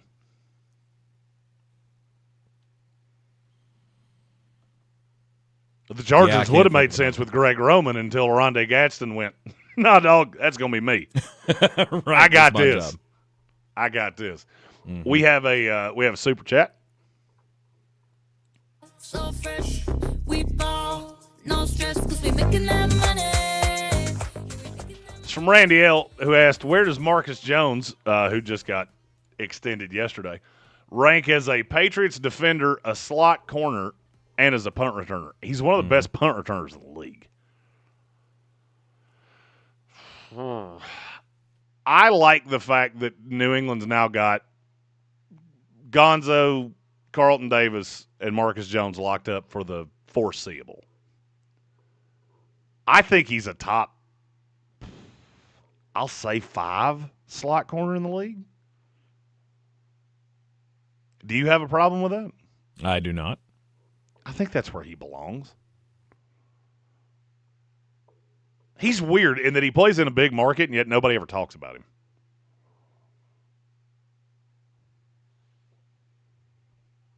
Outside of New England. And trust me, you'll know if it's somebody from New England because once that name comes up, you're going to hear about it a lot. They'll just keep talking about it. I have several Patriot fan friends. Trust me, I've heard a lot about Marcus Jones. I don't know. I don't. You said he, yes, he is in a big market, but I still feel like that's a big market team that we don't really talk about their individual players. Never have, other than Tom Brady and the year Randy Moss was there. Because it's all about the unit. It's all about the team. And plus how much press the corners get really anyway. Not a ton, especially when they're slot guys. I was going to say, unless Marcus Jones was, pulling down 18 interceptions like old what's his face from the Cowboys did. I mean, remember how much press he got. I don't know why his name's not coming to me. You know who I'm talking about. It's not Deron Bland, it's the other one. Trayvon Diggs. Trayvon Diggs. Yeah, I mean, to me, the best slot corners in the league are DeJean. McDuffie plays a lot out of the slot, but he plays a lot outside of the slot, too. Devin Witherspoon, Kenny Moore, and then I would say it's to Marcus Jones. Marcus Jones. He's right there. Mm-hmm. Now, in terms of where he fits into that defense, Gonzalez is going to probably be my 1. Milton Williams is going to be up there really high. And then I would say he's probably 3. I'd have him over Carlton Davis. I'd have him over Barmore solely because Barmore's had such trouble staying on the field. Mm-hmm. And I can't think of anybody else. You know how I feel about Robert Spillane. So I was going to say he'll move down to 4 whenever they make their move for Max Crosby or Trey Hendrickson or Jalen Phillips. And that's fine. I mean, look, he would be top 3 on most defenses. He's arguably top 3 on yours, depending on how much you care about how much a guy plays. To me, your greatest ability is your availability. Barmore just missed a full season not that long ago. And so that would be the tiebreaker for me. I also look at every single player that comes across my screen as, this guy will be available at the trade deadline. Cool. New England would love to have him. Mm-hmm. And Jeremy, I feel like they have to say no to a guy before he goes anywhere else. Mm-hmm. You are a person who they allow to wager on things. Yes. If you were to wager, bet your house, so to speak, on one name being moved by the trade deadline, who would that be? Ooh. Would it be Rashid Shaheed? Can I cop out and say a position and a team? Because I know one of them's getting moved. I just don't know which one, and I don't know to where. Okay. It will be an edge rusher from the Miami Dolphins. Either Jalen Phillips or Bradley Chubb, or possibly both. They are getting moved. I don't know which one they would rather deal, but I know one of them's getting moved, and I think one of them's getting moved to San Francisco. Okay. Bradley Chubb in San Francisco makes all the sense in the world. Jalen Phillips makes slightly less sense, but I get it. That's one of the hard things about this trade deadline is that you have so many teams that we, from the outside looking in, it's not our job on the line. We look at them and go, well, of course you should move off of insert name here. The problem is that you're psychologically sending a signal to ownership of we're throwing up the white flag. And does that have an effect on your job security by the end of the year? I'll just give you an example. All right, so we've talked about a lot of the bad teams. A lot of the bad teams we already know are either going to be making coaching changes or we've at the very least talked about it a lot. Kellen Moore's safe with the Saints. The Titans have already made a switch. I think Aaron Glenn's dead man walking. Mm-hmm. The New York Giants.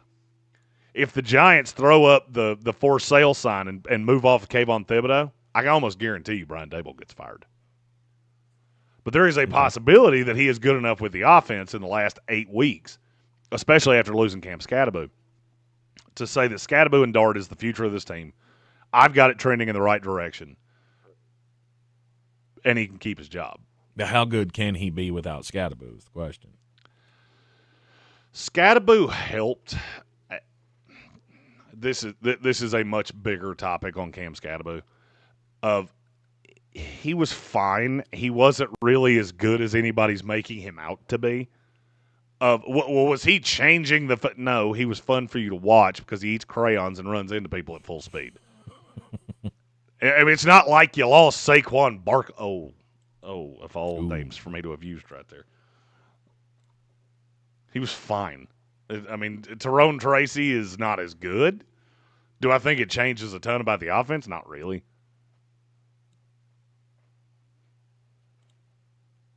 Okay. As long as Jackson Dart's upright, you still have the franchise piece. The piece that will keep everybody employed is still there. Mm-hmm.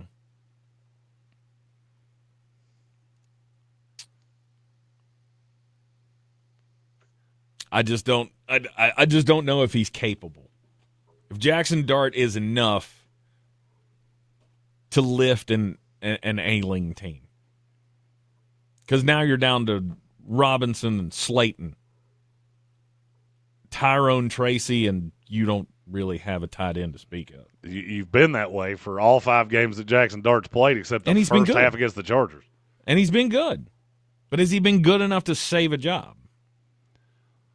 The schedule gets pretty evil. Not that they play great teams. They just play consistent teams that are significantly better than them. Right. They also play 3 of the next 5 on the road. But if you trade off a guy like Thibodeau, you're basically admitting a mistake, which just gives another bullet point to why you're not the right choice to lead this team. Mm-hmm. And I think you've got a lot of coaches that feel that way right now. I would say Daboll is there. Mike McDaniel has probably I will say he has resigned himself to his fate. Kevin Stefanski, I would say he's in that boat. I would say Zach Taylor is in that boat. Raheem Morris is in that boat. D'Amico Ryans is in that boat. If I sell off pieces, I'm probably signing my own death warrant. You are in the Sportsocracy, and this is ESPN Asheville, 92.9 FM, 880 AM, 1400. If you're seeing dust on your base, clear. Time to call Zero Res Air Duct Cleaning. I'll be right back. Mention ESPN Ash. Word. $50 off your next cleaning. Use promo code AIR50 when scheduling online at ZeroResAsheville.com. Welcome to the Ingles Table, a delicious destination with recipes galore. Need to whip up a dessert, entree, side dish? No problem. The experts from the Ingles Table take you through it step by step with expert tips and advice along the way. Find the Ingles Table at ingles-markets.com or swing by the store and pick up your free copy of the Ingles Table magazine. And let's get cooking. Ingles, low prices, love the savings. Don't be scared. Halloween's creeping up. The free iHeartRadio app has irresistible stations like Halloween Radio. Always screaming. I mean, streaming commercial free. Plus Trick or Treat Radio just for your little monsters. Trick or treat. And of course, curated Halloween playlists perfect for your Halloween party. Just open the free iHeartRadio app, search Halloween, and listen now. ESPN Asheville, broadcasting from the Ingles studio at Radio Ranch. Log on to ESPNAVL.com and make us your number one preset on the iHeartRadio app. ESPN Asheville, number one for sports coverage in the mountains. ESPN Asheville and Asheville Smiles is giving a complete smile makeover to one winner with a value of up to $60,000. This personalized transformation could include advanced cosmetic and restorative treatments tailored to your needs, all delivered by a team known for exceptional care and results. You can nominate yourself or a loved one in need. All submissions, which include photos and your story, are due November 20th, 2025. Nominate the person in your life that deserves a smile makeover now. ESPNAVL.com. It's a smile makeover from Asheville Smiles and ESPN Asheville. This is J.W. Whitley, General Manager at Parks Ford of Hendersonville. Our value of commitment. Committed to you as our customers and the community that we serve. To do better, be better every day. That's the Parks Promise. Experience the Parks Promise today at parksfordhendersonville.com. This season, the Ingles Living the Dream Tour rides again, and this time we ride together. Thanks to fine partners like Clarissa The Sells, next email they send me about WNC.com, that the campaign, I Sportsocracy swear has to God, teamed I'm up with responding with Appalachian Motor unsubscribe. Coach to ride with you in... Living the Dream 2, TOO.com to see the schedule and pick your destination. You buy the ticket, we'll get you to the game. No worries about parking, and we have the food and drinks covered as well, with a special thanks to Bear's Smokehouse Barbecue and Cultivated Cocktails. Live the dream with us. Living the Dream 2, TOO.com. Clarissa Sells WNC is the #1 team in Buncombe County. We have the customer service experience to assist you in achieving your real estate goals. Our team offers something that 90% of listings in our market won't have: Zillow Showcase. Check us out at clarissasellswnc.com. This football season, Bear Smokehouse Barbecue is where the fans feast. Catch every game Thursday, Saturday, Sunday, and Monday on big screens with booming sound, cold drinks, and the best barbecue in town. Bring your crew and tackle the game day grub package. A dozen wings, a pound of pork or chicken, a full rack of ribs, 3 pints of sides, and slider rolls, feeding 4 hungry fans. Whether you're cheering for touchdowns or just here for the ribs, Bears is the ultimate game day destination. Bears Barbecue in downtown Asheville, your home for football, where the fans feast.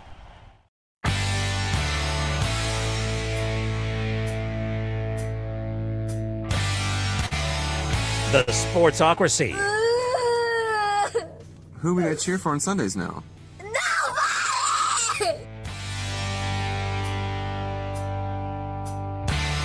It is ESPN Asheville, the Sportsocracy. We're talking trade deadline rumors.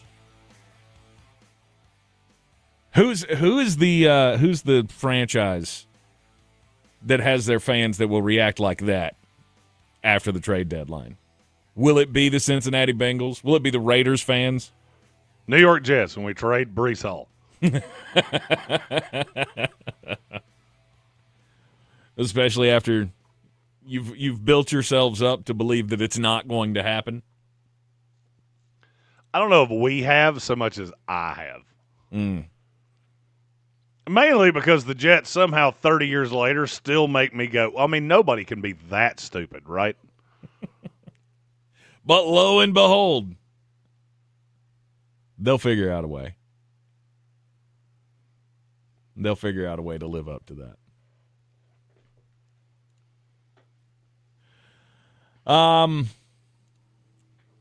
Is there another name on the trade deadline that we haven't mentioned? Oh, there are a lot of names. On the trade block, excuse me. Well, and that's where it gets a little dicey. Is a guy on the trade block, or are they open to discussion? Like David Njoku. I don't fully believe that Cleveland's looking around going, we're open for business. Just bring us your best offer. I think they're more saying, well, if you want to do something stupid, we'll let you do something stupid. Then you get guys like Bradley Chubb or Jalen Phillips. They have called every team in the league no less than 1,000 times. Tyree Wilson. I think you could have Tyree Wilson right now for a coupon to Top Golf.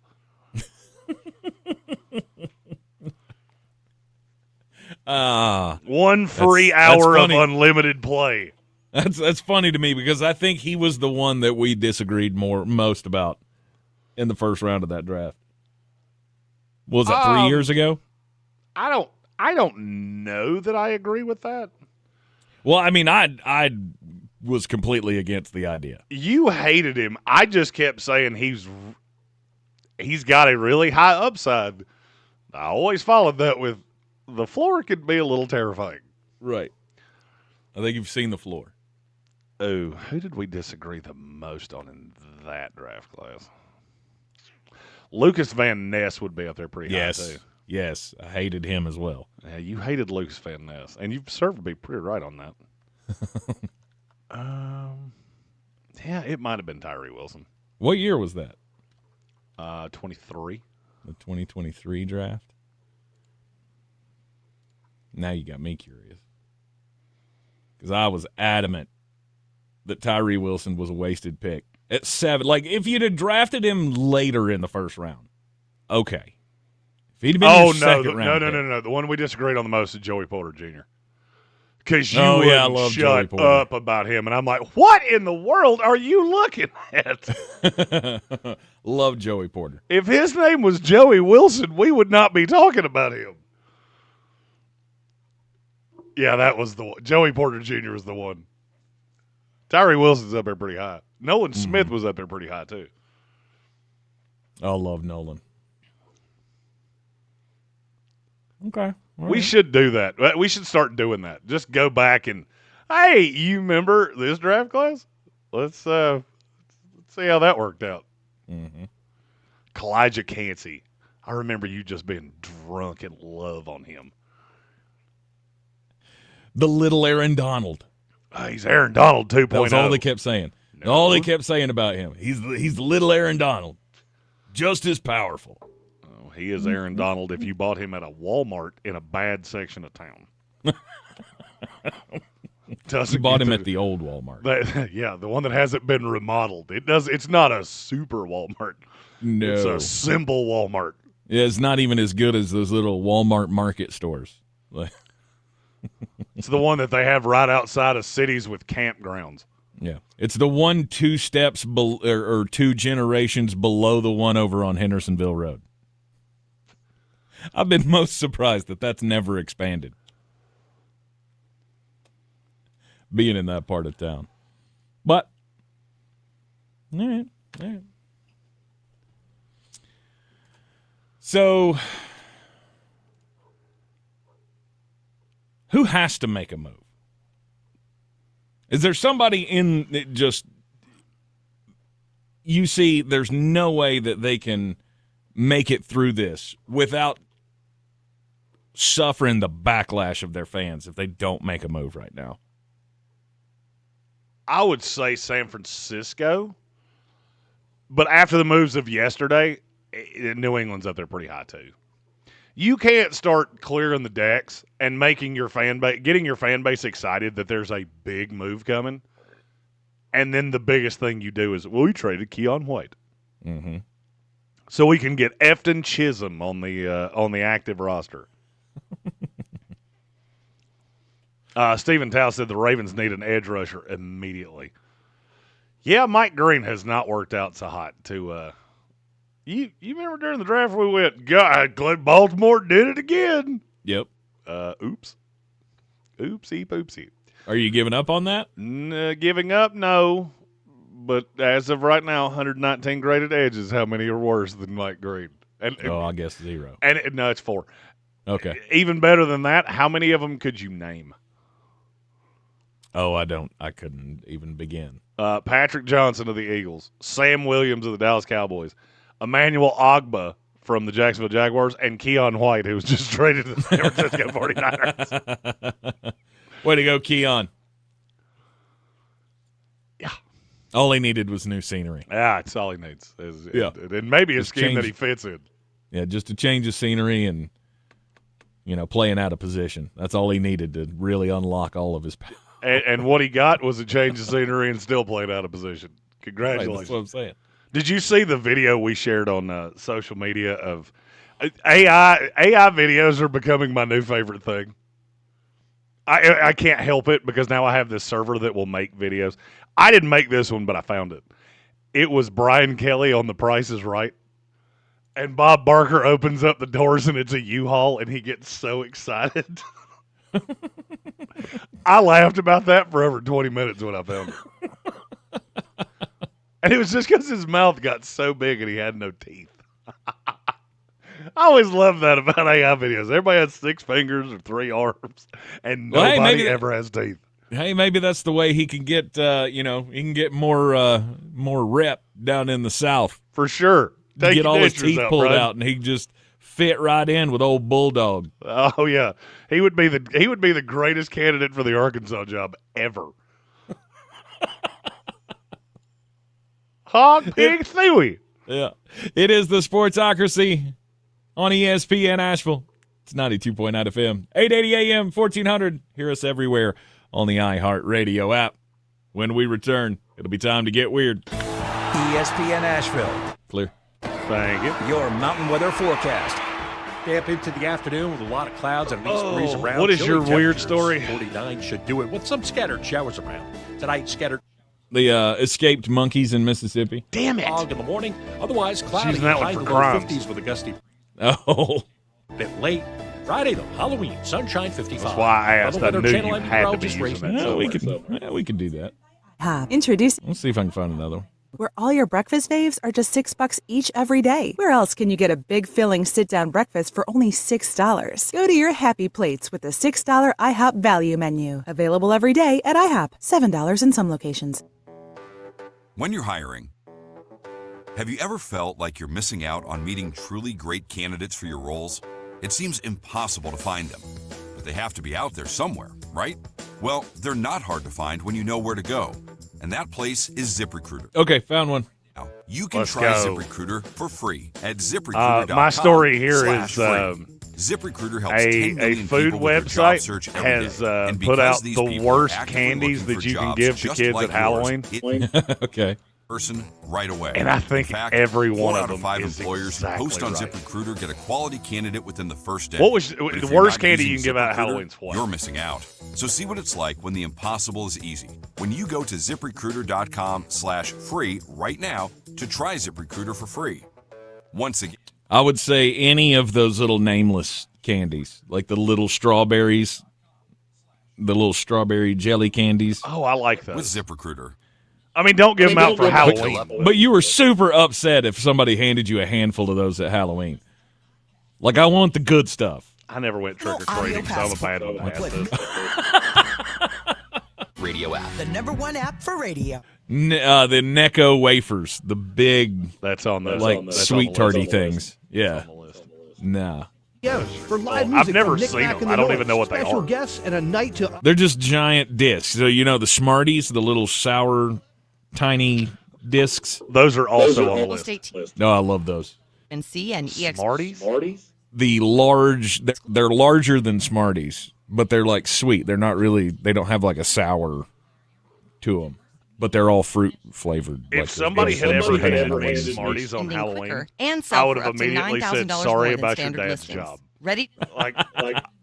Give our team a call today. Where do you even buy those? 828-774-6343. Ingles Supermarkets, low prices, love the savings. I've never seen those in an Ingles. This is where it starts. You ain't looking at that. I don't buy candy, first of all. But Right. if I do buy candy, I'm buying Reese's. This is the Sure. Is yourself. Oh yeah, this will be. Do you get Step by trick-or-treaters step, at your house? you get stronger. Yeah, we get a few. I could count on This both hands is the where number it of starts. trick-or-treaters that have ever How come. will you finish? Ingles. Ever. Well, I mean, you lived up on a mountain for the first 3 years I knew you. I mean, I knew you for a little bit when you lived in that apartment over Hall Creek. Parks Ford Hendersonville. Experience the You didn't have any in the apartment complex? I was never home. That's parksville.com. Well, there's that. On the weird scale, there's Vegas, there's Florida, and there's Asheville. Let's get weird, Asheville. We're back at the Sportsocracy on ESPN Asheville, and Jeremy, you're all about style, right? You like to do things with a certain flair. You know, you're into the big flashy watches. If it ever comes up for a business meeting, you are dressed to the nines. You got your, you're not just $125 suit guy. No. You go all in. You're all about flash. And and it works for you. If you're going to wear a suit, it should be don't look like an FBI agent. That's my number one rule. If you put on a suit and it was not tailored for you and you bought it off a rack, it probably doesn't look great. Uh-huh. There is a trend in Ghana where people are making a statement even in death. Apparently there is there's a new fad out there. They call it fantasy coffins. And when you die, there you can find services that will build you elaborate wooden caskets that are shaped like things. I'm looking at a picture here of an airplane. Somebody is being buried in like a wooden model of an airplane. There's giant fish, Coca-Cola bottles. like I laugh at that because I could totally see my mom at some point going, you know what? I love Diet Coke so much, you could just bury me in a Diet Coke bottle. Just to make it a little more personal. The dead are buried in caskets shaped like taxis, Nike shoes, beer bottles, or even Cocoa Pods. Each coffin carved with meticulous detail and coated in radiant color tells a story of who the person was and perhaps who they wished to be. So I pose it to you, Jeremy. If you had a fantasy coffin, what would it be?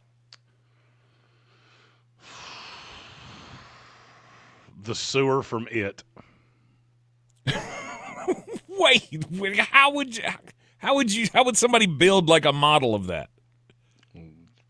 Just a sewer grate? Just a sewer on either side of and you doll me up like Pennywise. And as soon as my ex-wives passed the coffin, I pop up out of the box. So we got it mechanized just to pop you right out of there. Oh yeah, that's 100% my plan. If you hear "Pop Goes the Weasel" at my funeral, get away from the box immediately. Oh my! Because something very bad's about to happen. I guess I asked for elaborate, and there we have it. Mm-hmm. Okay, all right, fair enough. Your story was about elaborate. Mine is the exact opposite. Comes from The Tasting Table, which is it's a food magazine. They put out an article of the 9 worst candies to give out to trick-or-treaters on Halloween. I'm going to cull the ones that I've never heard of. I don't know what a Necco wafer is. Oh, yeah, those are terrible. I don't know what Bertie Bott's every flavor beans are.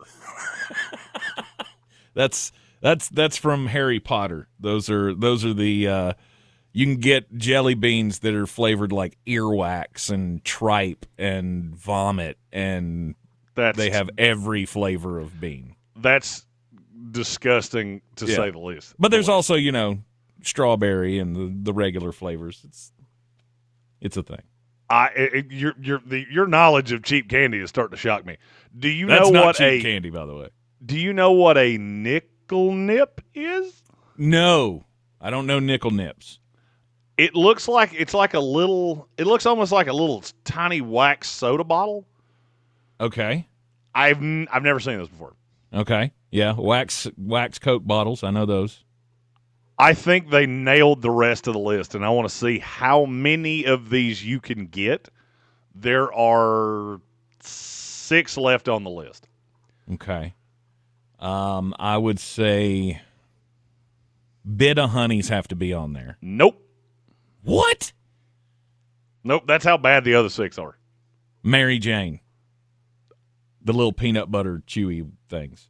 I got news for you. If I give you Mary Jane on Not Halloween, that Mary you will be Jane. the happiest person in Buncombe County. No, they're called Mary Janes. They're little tiny, like, pieces of peanut butter chewy stuff that you will, once you bite into it, if you've got a loose tooth, that sucker's coming out of there. Let's go. Yeah. I mean, we're adults, so we shouldn't have loose teeth, but that's a story for another day. No, so trick-or-treating, dude. When you're like 8 years old, if you had a loose tooth, I remember this exact scenario. My dad gave me one and was like, "Here, you want that tooth out? Eat this thing." It didn't come out, but it damn sure tried. We've been over this. I went trick-or-treating one time. Yeah, which is just crazy. Why would I go? Why would I take the effort to go to some stranger's house when my parents would just hand me the candy and go, "There you go," and we all win?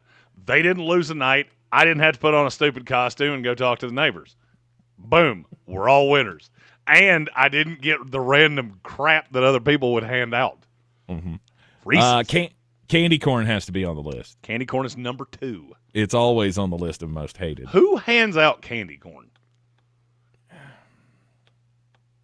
First of all, who buys candy corn? Why does that exist? Because there are some people who like candy corn. Who? People who are dead on the inside? And there's our answer. You like the mellow candy creams. corn? They're good. Yeah. I mean, I'm not going to eat a lot of it, but, every now and then, a little candy corn. Throwback to the childhood. Do you even know what's in candy corn? Sugar. And it's 100% sugar. No, it's not. And oh no, it's 98% sugar, 2% plastic. It's sugar, fondant, corn syrup, and marshmallow cream. Which explains why I hate them, because I hate marshmallows. Uh-huh. Yeah, no, the bigger one, the bigger pumpkins, those mellow creams, love those.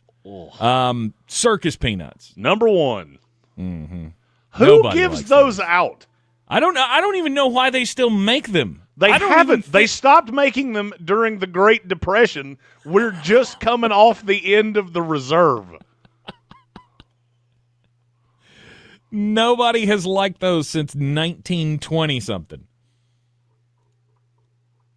And I'm pretty sure we could just do away with circus peanuts. No doubt. Let's see. What else is on the worst candy list? You said one of them during the commercial break when I mentioned this to you. I can't even remember now. Nico Wafer is a big version of what? Oh, Smarties? Yeah, why do those exist? I love them. That is my favorite candy. What? Hold on. Say that again. That is my favorite candy. You just Fruit said candy. words that no person has ever said in that order before in the history of the English language. Smarties are my favorite candy. They are. That is the Halloween equivalent of I really trust the U.S. government. Nobody's ever said that in that order before. Why don't you like them? Well, because I already have to take Tums to get heartburn to go away, and those don't make heartburn go away. They don't even taste like Tums. Smarties taste like pure, unabashed sadness. No. Disagree fully. I love Smarties. My kids go trick-or-treating, all the Smarties come to Dad. I'm sure they're distraught by that. Dad wants to take the crappiest candy in the bag? Cool, give it to him. Maybe it'll keep him off our Reese's peanut butter cups. Let's see. Licorice. I'm going to give you that one for Good and Plenty. Who thought Good and Plenty was a good idea? Like, let's make a candy that tastes like Jaeger and has no alcohol in it. That's a great idea. That's a good one. Dum Dums. No. The No. last two, raisins. If That's you not give out candy. raisins at Halloween, I think you should have to egg your own house. That's not candy, though. Raisins are also insanely gross. Again, fully disagree. So, what is a raisin? It's a dried grape. Yep. So you took the good part of a grape and left the husk. Do you like apple peels too? Can I interest you in an orange rind? Because that's what you're eating with raisins. Not even close. And the one that caught me, cheap chocolate. It encompassed all cheap chocolate. All the off-brand Dollar Tree style chocolates. Usually in some kind of shiny foil to distract simple children from how big they just got screwed. Okay. All right. Any others? That was the whole list. That you can think of? Oh, that I can. Anything that's basically, hey, here's the candy you need to buy. Reese's peanut butter anything. Well, I mean, that's the best, obviously. Oh, that's the creme de la creme. If you hand out M&M's, Kit Kats, Reese's peanut butter cups, Skittles in the little bag, your yard's getting your leaves raked for free. Mm-hmm.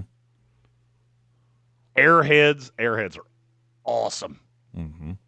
Mm-hmm. We got several fans for the Smarties in the YouTube comments. Why? I'm impressed. But for why? Because they're sweet and sour. They're small and just lovely. I feel like you've given that exact explanation on something else in the past because you were way too ready for that. I don't get the Smarties thing. Mm-hmm. It reminds me of school when a teacher would try to reward you for something that they didn't really want to reward you for. Here's a Smarties, stupid. Enjoy your job with your name on your shirt. But you don't like sour candy, though, do you? Oh, Warheads were awesome. Oh, okay. I loved maybe Warheads. Maybe Pixie Stick. Oh, although the Pixie Stick did not get ingested the way it was probably supposed to. No, you got to stop snorting those. Fun Dip. Yeah, don't do that either. No, 100%. You can actually do that with the Smarties as well. You can confirm. Don't do that. It's a bad idea. You can do that with the Smarties. You just crush them up. You just kind of rub them together, and it makes a powder. Yeah, I did it. No one. I'm an idiot. No one is surprised. No, I'm a moron. All right. As soon as somebody says, "Hey, I dare you to do that," okay? I'm in. What is the most underrated Halloween candy? Underrated. God, Halloween. This feels like a daily draft for tomorrow. Good Lord. Underrated. If you say Heath, I quit. By the way, if you say the Heath Toffee Bar, I quit because I can't work with it. That's close. I can't work in those conditions. That is super close. What four people keep those in business? Me. My wife is another one. There you go. That's her favorite candy, and I'm of all candies, that's the one. I one. don't get why you don't like toffee. Is it the consistency of it? Is it the fact that you have to work for it a little bit? Yeah, I don't want to work for my candy. It also has the consistency of dried wall spackle. So I'm good. Give me some Haribo gummy bears and get the hell out of my way. Jeremy just wants something soft. I want candy to taste like candy. I don't want it to taste like medicine. I don't want it to taste like Jaeger. I don't want it to taste like wall spackle. That's really my only requirements. Whoppers. Who eats a Whopper?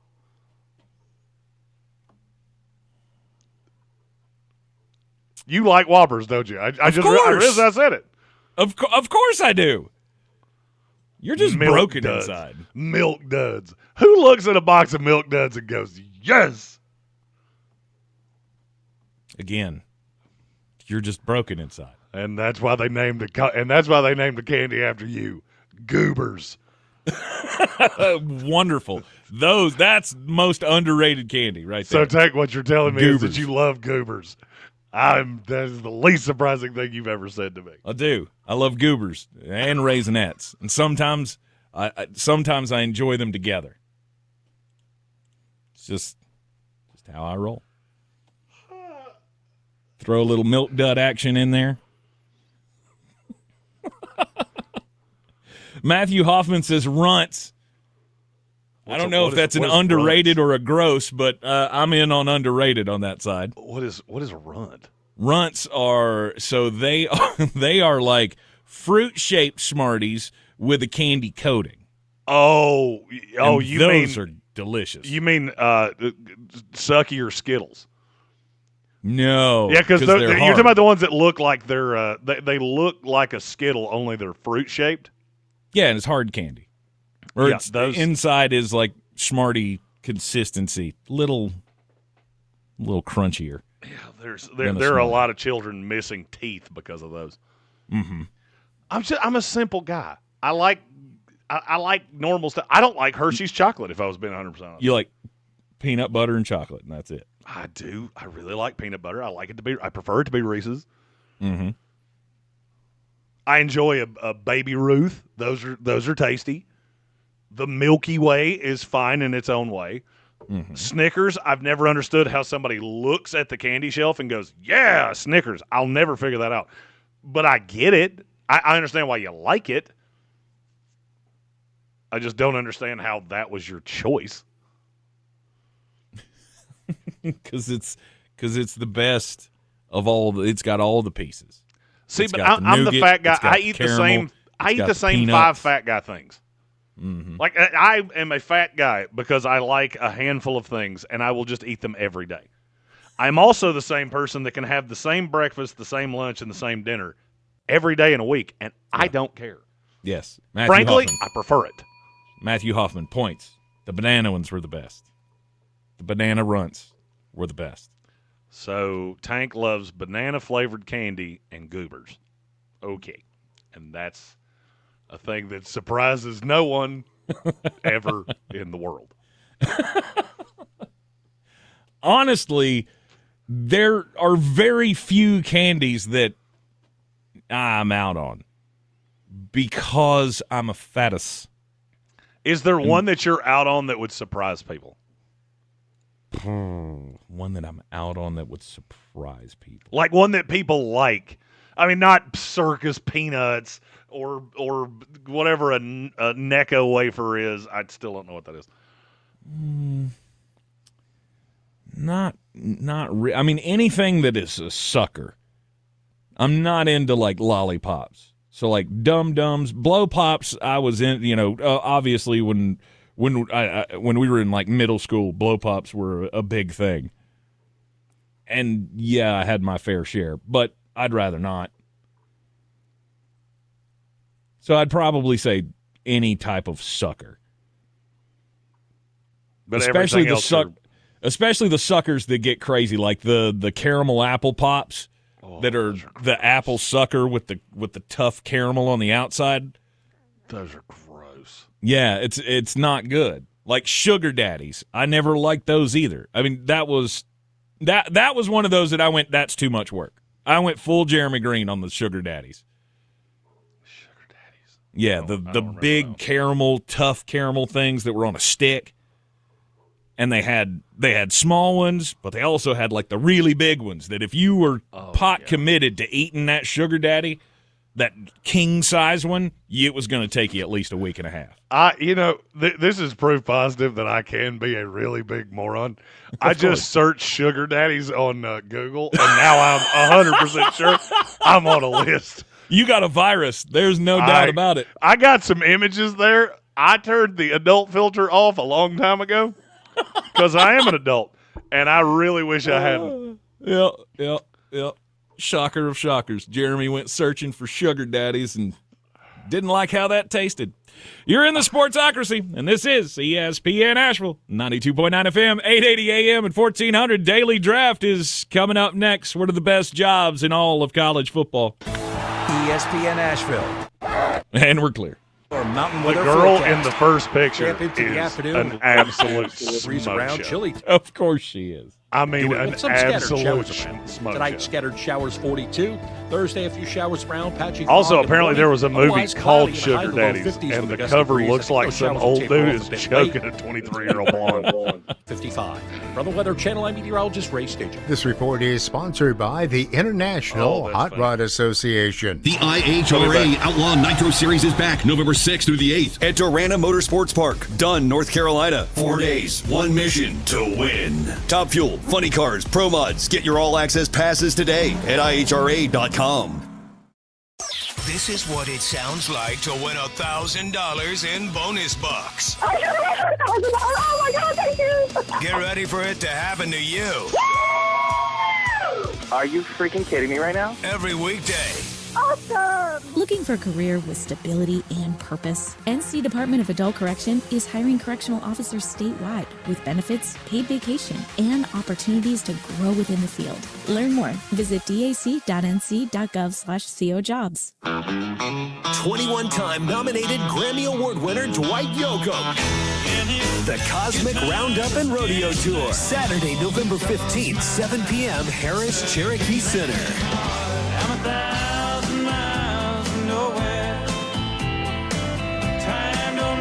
On sale now at Ticketmaster.com. Dwight Yoakam Live. Presented by Big Spring Entertainment. I'm Mark Starling, and this Medical Minute is brought to you by Swain Community Hospital. October is Breast Cancer Awareness Month. Did you know that 1 in 8 women will develop breast cancer in their lifetime? However, when caught in its earliest localized stages, the 5-year relative survival rate of breast cancer is 99%. And this is why Swain Community Hospital believes that early detection saves lives. October is a time to spread awareness about breast cancer and raise funds for breast cancer research, prevention, and treatment. Here are some ways that you can observe Breast Cancer Awareness Month. Donate to support those in need right now. Get educated. Share free resources with your friends and family. Schedule a mammogram and practice self-exams and encourage others to do the same. Breast cancer affects people of every country, race, ethnic group, and income level. While awareness is important year-round, the month of October reminds us to educate ourselves and others and take steps to prevent breast cancer. Swain Community Hospital, standing with you and reminding you that early detection saves lives. Visit SwainCommunity.com for more information. Sure, you know Appalachian Motor Coach is the official shuttle sponsor of the Living the Dream Tailgate Tour. But did you know that they can get you anywhere in style? Weddings, bachelor or bachelorette parties, corporate gatherings, family reunions, Appalachian Motor Coach makes the ride part of the fun. Luxury seating, climate control, and none of the stress of parking or driving. Appalachian Motor Coach gets you there relaxed, on time, and ready for the party. For more information, visit them at AppalachianMotorCoach.com. Appalachian Motor Coach, the best memories start on the ride. At Ingles, whether we're celebrating Friday night rivals, televising college basketball games, bringing the Fan Fest to semi-pro soccer, or taking you out to the ball game at your minor league park, it's all in the bag. Ingles, low prices, love the savings. The Sportsocracy. Gets the rebound, passes it to the man, shoots it, and boom goes the dynamite. The Carolina Panthers play here. Touchdown, Rico Dowdle! 570 WWNC. The Panthers are off to the frozen tundra. This is Anish Shroff. Join me, Luke Kuechly, Jim Zoki, and Sharon Thorsland Sunday as the Panthers travel to Green Bay to take on the Packers. Rice to throw, steps up, eludes the rush, throws to the end zone, touchdown, Tataroa McMillan. Pregame at 12, kickoff at 1 on the Carolina Panthers Radio Network. I'm Coley Duffy. I'm Cody Ward. And we're the Chainsaw Brothers. Actually, we're cousins. A few days after Helene, we was in the driveway having a couple beers, waiting on the power to come back on. And we heard so many people calling, needing trees removed, and couldn't afford it. So I called my dad to borrow a chainsaw, and over the next few months, we cleared trees for our neighbors. Our business was born out of wanting to help Western North Carolina get back on our feet. We are fully insured and licensed. We keep our promises, meaning if we say we're going to be there, we'll be there. In these parts, we live how we were raised. When you call the Chainsaw Brothers, you're not a customer, you're family. We're good at what we do, and we do it for a reasonable cost. For all your chainsaw needs, call the Chainsaw Brothers. 828-316-1013. Or find us on Facebook. See how we treat our family. Are you still covered up with storm damage and debris? Call us about our daily rates at 828-316-1013. That's 828-316-1013. We're the Chainsaw Brothers, and with our neighbors, we are Western North Carolina strong. At Ingles, we know your closest companions are the ones who are always there for you. The ones you trust to have your back, no matter what. Who make the hard times a little softer. And the good ones, somehow, a little better. That's what family is all about. Whether they walk on 2 legs or 4. Ingles, all the ingredients for family. From the Ingles studio, WPEK Fairview, WMXF Waynesville, W225CJ Candler, the #1 preset in your car, and the new and improved iHeartRadio app. Free never sounded so good. Now, your chance to win $1,000. Just enter this nationwide keyword on our website. Dollar. That's dollar. Enter it now. Go to ESPNAVL.com to play, and good luck. Hurt in the game? We tough it out. Feel exhausted? We push on. Feeling down? We pull ourselves up by the bootstraps. But there are times when bootstraps aren't enough. When stress gets to us and we need to talk to someone about what we're really going through. So we're going to reach out, because sometimes mental health is not a one-person job. Visit loveyourmindtoday.org. That's loveyourmindtoday.org. Brought to you by the Huntsman Mental Health Institute and the Ad Council. Live from the Ingles studio. I can't wait to play with myself every day. The Sportsocracy. Damn the devil to hell! Let the big dog see! Let him on the field! Come get you some of this. Fire them cannons! By golly, put more powder in those things. He couldn't take any more disappointment. Oh, my God. The Jets killed him.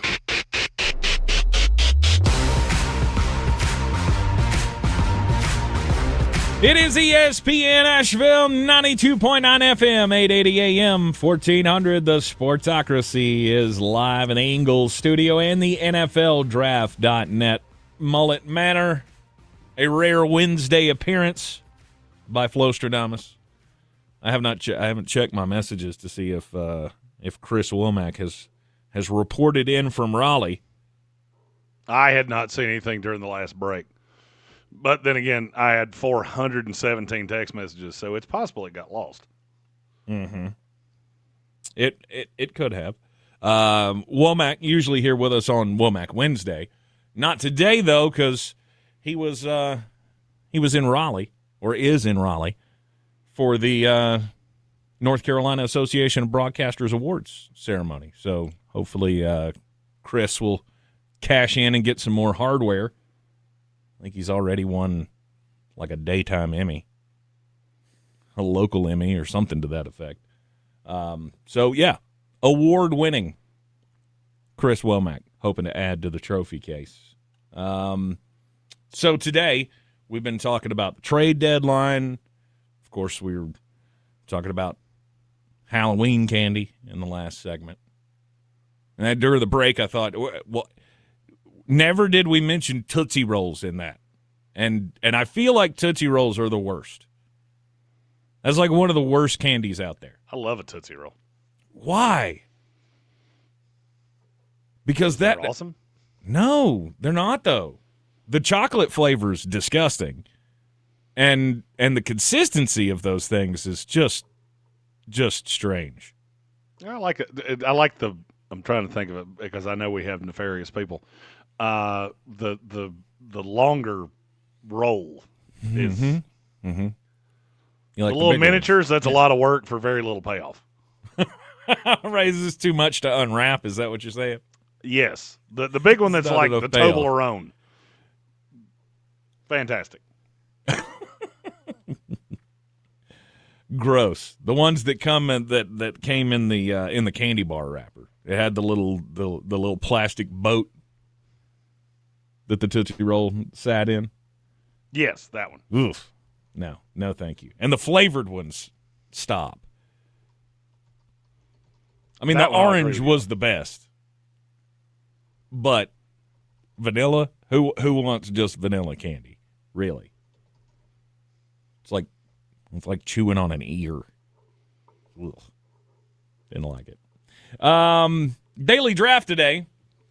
Best jobs in college football. Not the best jobs that are open, and not the best jobs that are going to come open, but, Jeremy, you wanted to do all jobs in college football. Yes. Okay.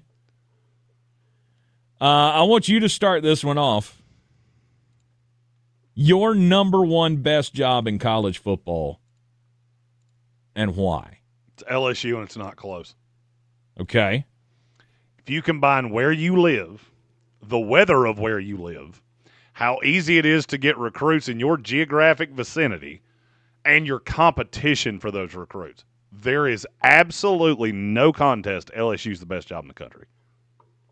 That's why I laugh when people say, well, Lane Kiffin could go to Florida. Well, I mean, he could go to UTEP, but he's not going to. Because if LSU comes calling, he has a decision to make. Did I learn my lesson last time when I left happy for greener pastures and they fired me on the tarmac? Or do I enjoy the happiness I have at Ole Miss, knowing they will keep me here for the rest of my life and I will be the most popular person in this city for the rest of eternity? Mm-hmm. Or do I take the best job in the country? You have an unbelievable home field advantage. You live in a cool place. You're not too far from New Orleans. Oh, and by the way, Louisiana is one of the most prospect-rich places in America, and you have zero competition for those guys. And you own it in your state. Okay. LSU, the number one job to you. Was that your number one job, yes or no? It makes a lot of sense why it's number one. It would be the pressure of the job that would knock it down a little bit for me. Because you have to win. And you don't just have to win, you have to win it all. I mean, the funny thing is that all of them outside of Brian Kelly do. Precisely. That's why Brian Kelly is now out. He couldn't get the job done. He wasn't going to get the job done. He was losing. I mean, it was just getting worse by the day. Okay. I mean, I get it. I get why you say that. By the way, I'll tell you another fun stat that I learned about the head coach at LSU. Uh-huh. In the last 25 years, if you have been a head coach at LSU and your name is not Brian Kelly, not only have you won a national title, you have also won AP, Eddie Robinson, Paul Bear Bryant, and AP SEC Coach of the Year. All three of them, outside of him, have won every award you can win as a coach. Wow. Okay. And one of those was Les Miles. Mm-hmm. Oh, let's see here. You know what? I'm going out west for my best job. What? Yeah. I'm going with Oregon. Okay. Because I think Oregon is a place where if you won there, you're set for life. You've got all of that Papa Phil money. You've got some of the highest revenue in college football. The NIL stuff is, I feel like you got to be knocking it out of the park up there in the Pacific Northwest because you got no competition. Now, it's not the recruit-rich ground, obviously, that the South is. But I feel like that's a place you can own the West Coast. You're in the Big Ten now. You're going to have the opportunity, as long as you can win, to win national championships. And the pressure's never been there to do it all. All right, coaches that leave there have left for bigger jobs, more prestigious jobs. But it's like the most prestigious stepping stone you can have. I think back to Willie Taggart and, Mario Cristobal. And I've got a feeling that Dan Lanning's going to be next. the last coach, other than Mark Helfrich, that left Oregon not of their own volition was in 1976. There you go. They have fired one coach in 50 years. Mm-hmm. And the names are incredible. Yeah. Rich Brooks, who coached in the NFL, Mike Bellotti, who was an outstanding college coach that does not get the credit he deserves. Mm-hmm. Chip Kelly, Helfrich, who did leave. He had a really bad year at the end, and then he was the, OC of the Bears? Yeah. Willie Taggart, Mario Cristobal, Dan Lanning. Right. I did not expect to say Oregon there. I did not expect you to say Oregon. But the more I thought about it, the more it just made sense. Oregon was up there for me. They were not that high. Okay. I'm going to go with Georgia for the next one.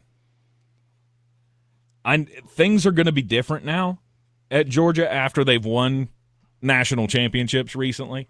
Oh, I love when people say that. What? Oh, it's going to be different now. I mean, I don't know. I don't know if the pressure is going to be different for the next coach. Is it going to be the next Alabama, where if you're not winning national championships, then you have a small window of time to get it done in? We just haven't seen that. And since I've been a Georgia fan, I mean, they've had 2-3 coaches now. And I mean, Mark Richt was that guy that stayed around a long time because he won a lot of games and you respected him. 145 and 51. Yeah. I mean, finally at the end it came to you're just never going to get it done, and there was pressure for him to leave, but it still wasn't the burn his house down kind of a relationship at the end. At the end, it was just like, oh, you go your way, and we'll go our way, and we'll part ways. And you talk to every Georgia fan, there's not a single one that hates Mark Richt. We hate the fact that he couldn't win the big one, but he was always, he's always going to have a special place in our hearts. And if you can win at Georgia, you never had to win the big one. You just had to be competitive to keep that job. The crazy thing about Georgia is that every coach they've had since 1995 has won 2 out of every 3 games they played. Jim Donnan had the worst winning percentage. It was .678. Mm-hmm. Now, I will tell you, Georgia was not this high on my list either, and I'll tell you why. I'm playing this out down the line because I can't find a job that Kirby Smart leaves for. Agreed. He's 49 years old. Mm-hmm. He'll be there for a while. I will say, and I'm trying to be I'm trying to undershoot this, not overshoot it. There is a great possibility that job does not open again until 2050. Kirby Smart's 49 years old, and he's already been there for 10 years. And if that's the case, I think he'll be good for a really long time. He's lost 19 games in 10 years. Mm-hmm. Though I don't feel like they will ever run him out of town. I would be. He's one of. He's one of you. Right? I mean, he played there. He's got the history. He's won national championships. His team's constantly in the discussion for top part of the college football playoff. And you've got the money. And you could play the NIL game. And you could play the historic game. And you can sell the school well. I think it's a great job. I think it is a great job for Kirby. I don't think it's a great job. I don't think it's a top 3 job in general. Okay. I'm going to take the one you didn't, and I'm shocked you didn't. Ohio State. You said, I need you to explain to me. Well, I mean, you better win. You better win it, or we're going to run you out of town. Who hasn't? Name me the coach that didn't win at Ohio State. And before you answer that, I'm going to give you a little piece of information that you may or may not know. Mm-hmm. Since 1947, every single Ohio State coach that got this job on a full-time basis has been elected to the College Football Hall of Fame. Wes Fessler, Woody Hayes, Earl Bruce, John Cooper, Jim Tressel, Urban Meyer. Every single one of them is in the College Football Hall of Fame. Mm-hmm. And Ryan Day probably will be one day. I'd be shocked if he's not. Okay. Since 1947, there's another insane stat. Since 1947, they've had one coach that lost more than 43 games in his entire career. And that was John Cooper, who went 111-43. Ryan Day's 76-10. Urban Meyer was 83-9. Jim Tressel was 94-22. John Cooper was 111-43. Mm-hmm. I think it's – I'll be honest with you, I struggled with Ohio State or LSU, which one's the best job. It was the recruiting base. Well, that was the only thing that took Ohio State out of one for me. You said running people out of town. Every coach here gets 10 years. Minimum. Urban Meyer left of his own volition. Mm-hmm. And then took an NFL job, which I will never understand if I live to be 2,000 years old. Right.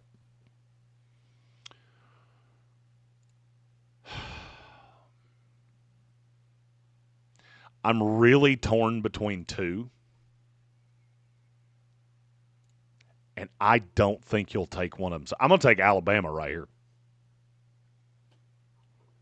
It's an insanely hard job. Yes. They have insanely high expectations. But, man, it's really hard to fail at Alabama, especially after Nick Saban.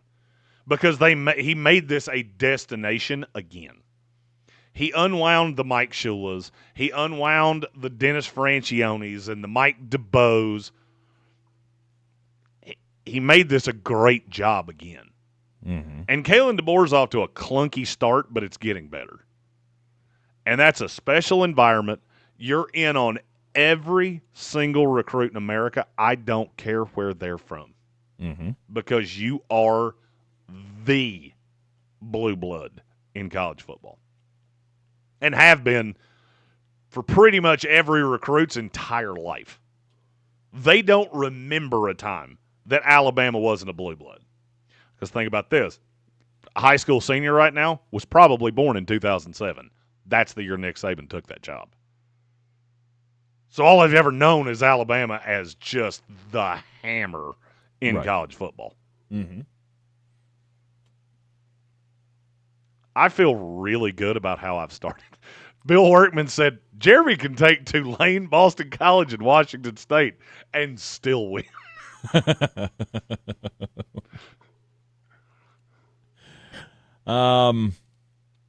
Yeah, no, I mean, Alabama, you do have advantages at Alabama. But it was just 4 weeks ago that they were ready to run Kalen DeBoer out of town. But they didn't. No. And they're lucky that it got better. And they better hope it stays that way. Because he slips up one or two more times, and it's going to be right back in the same boat. The expectations are so high in Alabama.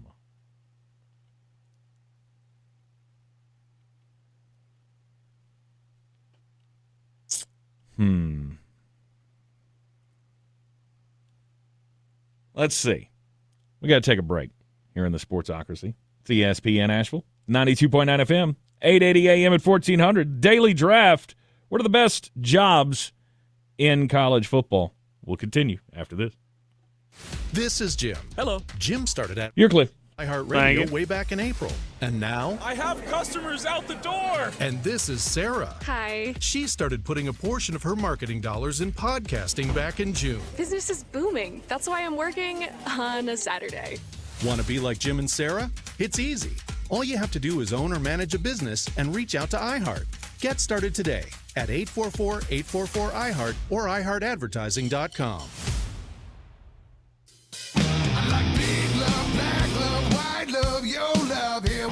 Saturday, November 8th, the Orange Peel presents Blackstone Cherry.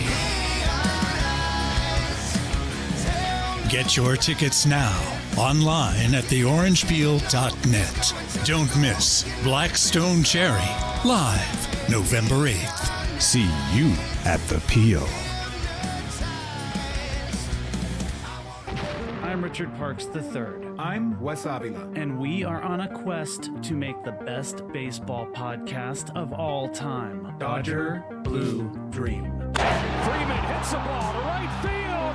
She is gone! Imagine a world where the boys in blue go back-to-back in 2025. That's the dream. Rings, baby. Listen to Dodger Blue Dream on America's #1 podcast network, iHeart. Follow Dodger Blue Dream and start listening on the free iHeart Radio app today.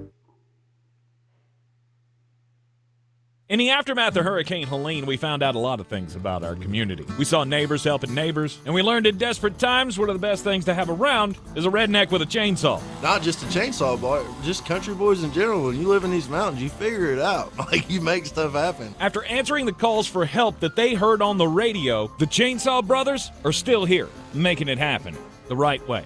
Fair, insured, and local. Need tree help? Call the Chainsaw Brothers. 316-1013. 316-1013. This football season, Bear Smokehouse Barbecue is where the fans feast. Catch every game Thursday, Saturday, Sunday, and Monday on big screens with booming sound, cold drinks, and the best barbecue in town. Bring your crew and tackle the game day grub package. A dozen wings, a pound of pork or chicken, a full rack of ribs, 3 pints of sides, and slider rolls, feeding 4 hungry fans. Whether you're cheering for touchdowns or just here for the ribs, Bears is the ultimate game day destination. Bears Barbecue in downtown Asheville, your home for football, where the fans feast. Mountain Graphics and Showtime Sports have teamed up under a new local owner to serve our community with the finest custom apparel and unique branded items at the best price. Mountain Graphics and Showtime Sports can customize whatever you, your team, or your local group may need with high-quality screen printing, embroidery, and laser engraving. Visit mtngraphicsavl.com or showtimesportsavl.com. That's mtngraphicsavl.com or showtimesportsavl.com for your local one-stop custom apparel shops. This is where it starts, where your story begins. This is the trail you blaze yourself. And step by step, you get stronger, faster, better. This is where it starts. How will you finish? Ingles, we're with you every step of the way.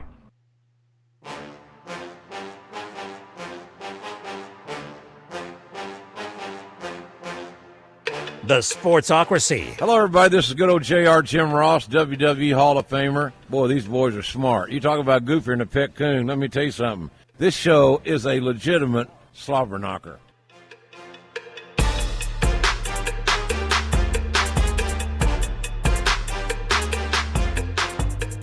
It is ESPN Asheville. You're listening to the Sportsocracy. It is the daily draft. Best jobs in college football. Jeremy, you've got a lot of high pressure situations on your hands here. We also have a super chat talking about the daily draft. Okay. Red Sea asked if we were taking a break to make a mercy rule graphic for Tank to use, because this is an arse kicking. I feel pretty good about where I'm sitting right now. I have LSU, Alabama, and Ohio State. Let's see. My next selection. God, take Notre Dame. Please take Notre Dame. I'm not taking Notre Dame. I am going for the money, though. I'm going to take Texas A&M. wouldn't have been in my top 40. God, that's one of the hardest places to win in the world. I mean, look, it didn't go well for Jimbo Fisher. Let me Mike ask you, Elko's doing a pretty good job down there. Did it go well for? Like, name Well, me the hasn't last gone well Texas for A&M head coach that you walked away from their tenure and went, yeah, that was fun. Well, ain't none of them been able to play with these rules. There's only been 2 of them. And one of them, Jimbo Fisher, was, yeah. That was one of those that when it happened, you were all over that. Why the hell did you do that? You thanked them for taking them away from Florida State. Oh, no doubt. I'm going to ask you a question, knowing damn well you can't answer it. Mm-hmm. R.C. Slocum was here for 14 years. Okay. Name me the last coach for Texas A&M that survived more than 7. Hell if I know. Homer H. Norton. I think you can probably assume what year I'm about to say based on the fact his first name is Homer and his last name's not Simpson. 1934. 34 was the last time an A&M coach lasted more than 7 years. Not named R.C. Slocum. Oh, it's all about the money, though. And I got a boatload of it. You do. They always did. It's never really translated to victories. I am waiting with bated breath to hear who your next one is. There's no way you're going to let me get my top 5. Oh, sure I will. Sure I will. Are you about to take TCU? No. No, but I think I am going to take Michigan. Elaborate. Elaborate? I mean, it's a blue blood program. You win there, and you got it made. But does anybody ever win there not named Jim Harbaugh? See, you said that mine are all high pressure, but then you took all of these jobs that are so quick to fire coaches. Well, I mean, at this point, where else would you take? Oh, I mean, is that your way of asking me who my next 2 are? Yes. Texas. I have more money than you. I have a better program than you. I'm more prestigious than you. Like, taking Texas A&M over Texas is insane to me. Because you don't have one advantage that I don't have. And I get it. They're quick to fire coaches. Mm-hmm. Texas, you better succeed. Texas A&M's the same way. Michigan's the same way. Rich Rodriguez got 3 years. And that was after he specifically told everybody, I'm going to have to change everything about how you do this. Mm-hmm. Then they got Brady Hoke. You got really lucky that Jim Harbaugh was an alumni and was the hottest free agent coach in America. And he had to settle for Sharon Moore. I'll be honest with you, Michigan wouldn't have been in my top 20 solely because you got to play Ohio State every year. And you've had luck doing it here lately. Mm-hmm. Ohio State's still an exponentially better program. Okay. Yeah, my next one's Texas. So now I have Texas. I have Texas, Ohio State, LSU. I almost want to take Washington State right here just to prove a point.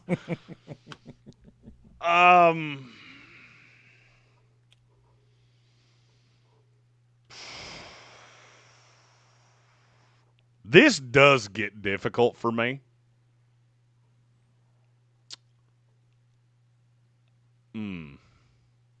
There are 3 that I think are right here together.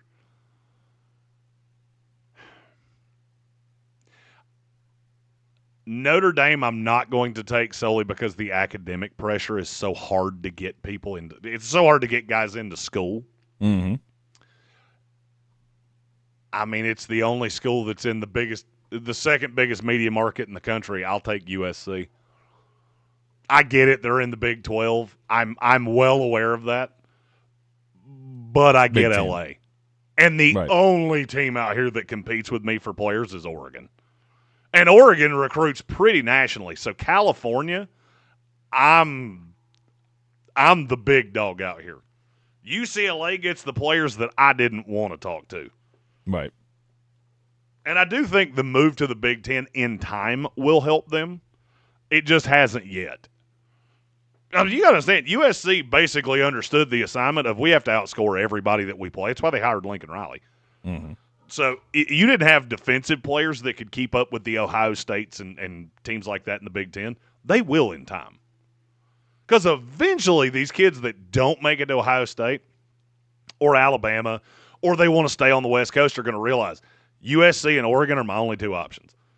And Oregon is always going to be the school that has the coach that teams want to pilfer from because it's just not viewed that way. Mm-hmm. I feel pretty good. Okay. 2 more picks for Tank, and then I'll tie us all together with the final one. Let's see. I will take Notre Dame as one of mine. Notre Dame's a good one.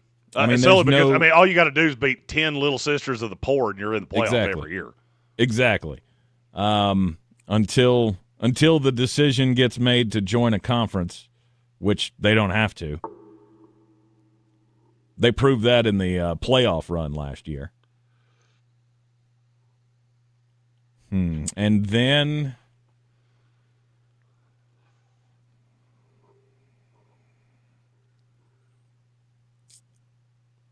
I don't. Oklahoma, I guess, would probably be the next one. Wow. Okay. Very geographically isolated.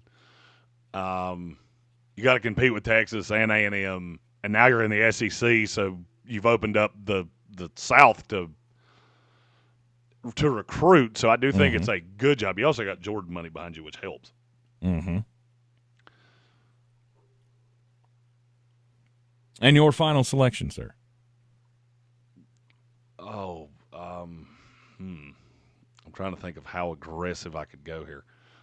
In the chat, they're saying I should take San Jose State, Ball State, Kennesaw State, Akron, Army.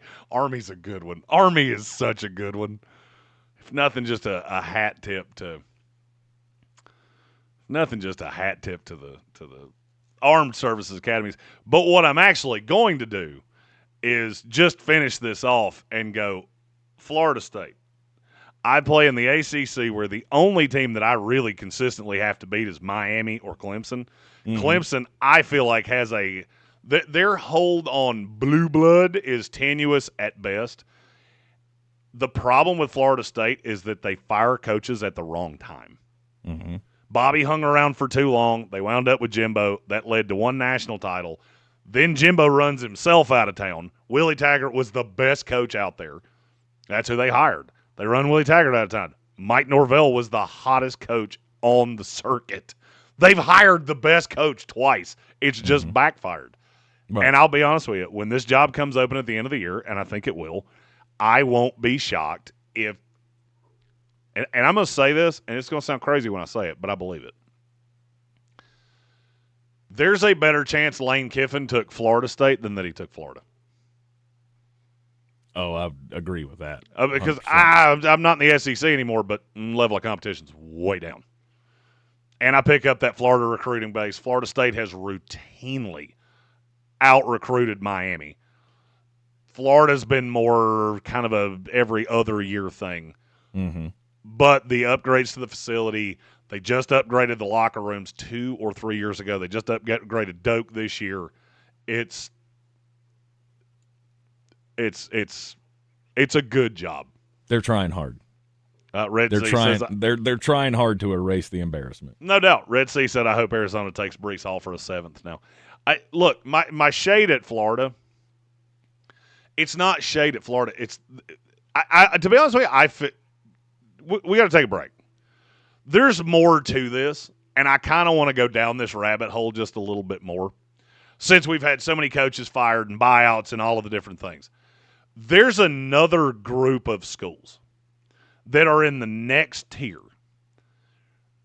They're still good jobs, but they're so much harder, and there's a very, very specific reason why. Or you're in the Sportsocracy, and this is ESPN Asheville. ESPN Asheville. And we're clear. Your mountain weather forecast. Damp into the afternoon with a lot of clouds and an east breeze around. Chilly temperatures, 49 should do it, with some scattered showers around. Tonight, scattered showers, 42. Thursday, a few showers around, patchy fog in the morning. Otherwise, cloudy and high in the low 50s with a gusty breeze. I think those showers will taper off a bit late. Friday, though, Halloween, sunshine, 55. From the Weather Channel, I'm meteorologist Ray Staging. This report sponsored by the experts at Howard Hanna Beverly Hanks Real Estate, the real estate leader in Western North Carolina. Howard Hanna Beverly Hanks Real Estate is not like other real estate companies. They're built differently. As the #1 family-owned real estate company in the U.S., proven expertise and personalized service delivers results. Let them show you how at Howard Hanna Beverly Hanks. When you're hiring, have you ever felt like you're missing out on meeting great candidates? Well, they're not hard to find when you go to ZipRecruiter. ZipRecruiter helps 10 million people with their job search every day. People who are actively looking for jobs like yours. So it's easy to find the right person fast. 4 out of 5 employers who post on ZipRecruiter get a quality candidate within the first day. Try ZipRecruiter for free at ZipRecruiter.com/free. That's ZipRecruiter.com/free. At Straight Talk, we know the holidays are your time to say yes. So why put up with a wireless company that makes you say out of data? Or no service here? Switch to Straight Talk and say yes to real unlimited data on a reliable 5G network covered by Verizon. And with a free 5G phone when you activate select plans, someone else in your family can say yes! Available at straighttalk.com and Walmart. Based on RootMetrics State of 5G Report, United States 1H 2025. Experiences may vary. Not an endorsement of Verizon. For network management practices, visit straighttalk.com. The free iHeartRadio app. Live radio, 24/7 news, live sports, and your favorite podcasts. A pure connection to what moves you. The best part, it's all free. Join the millions who already have it on their smartphone. The free iHeartRadio app. The #1 app for radio. This is J.W. Whitley, General Manager at Parks Ford of Hendersonville. Our value of commitment. Committed to you as our customers and the community that we serve. To do better, be better every day. That's the Parks Promise. Experience the Parks Promise today at parksfordhendersonville.com. Selling your home? Don't settle for average. Our real estate team at Clarissa Sells WNC and eXp Realty offers Zillow Showcase, an exclusive AI-powered listing experience available to just the top 10% of all listings in our area. With immersive media, cutting-edge design, and elevated marketing, Showcase listings, they go pending quicker and sell for up to $9,000 more than standard listings. Ready to stand out in a crowded market? Give our team a call today, 828-774-6343, because your home deserves the spotlight. At Ingles, whether we're celebrating Friday night rivals, televising college basketball games, bringing the Fan Fest to semi-pro soccer, or taking you out to the ball game at your minor league park, it's all in the bag. Ingles, low prices, love the savings.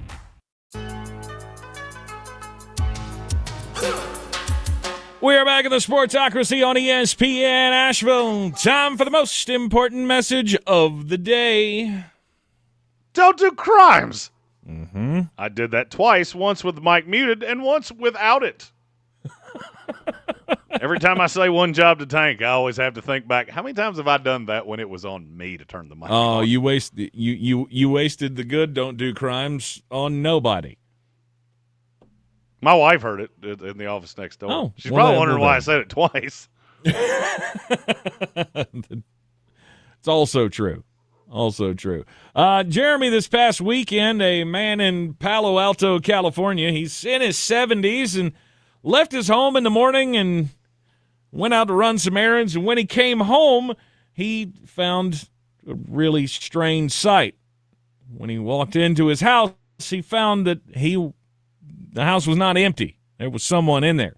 Someone had been looking for valuables around his home. The home had been rummaged through. And then he walked into the kitchen, found the suspect sitting at the table drinking his wine.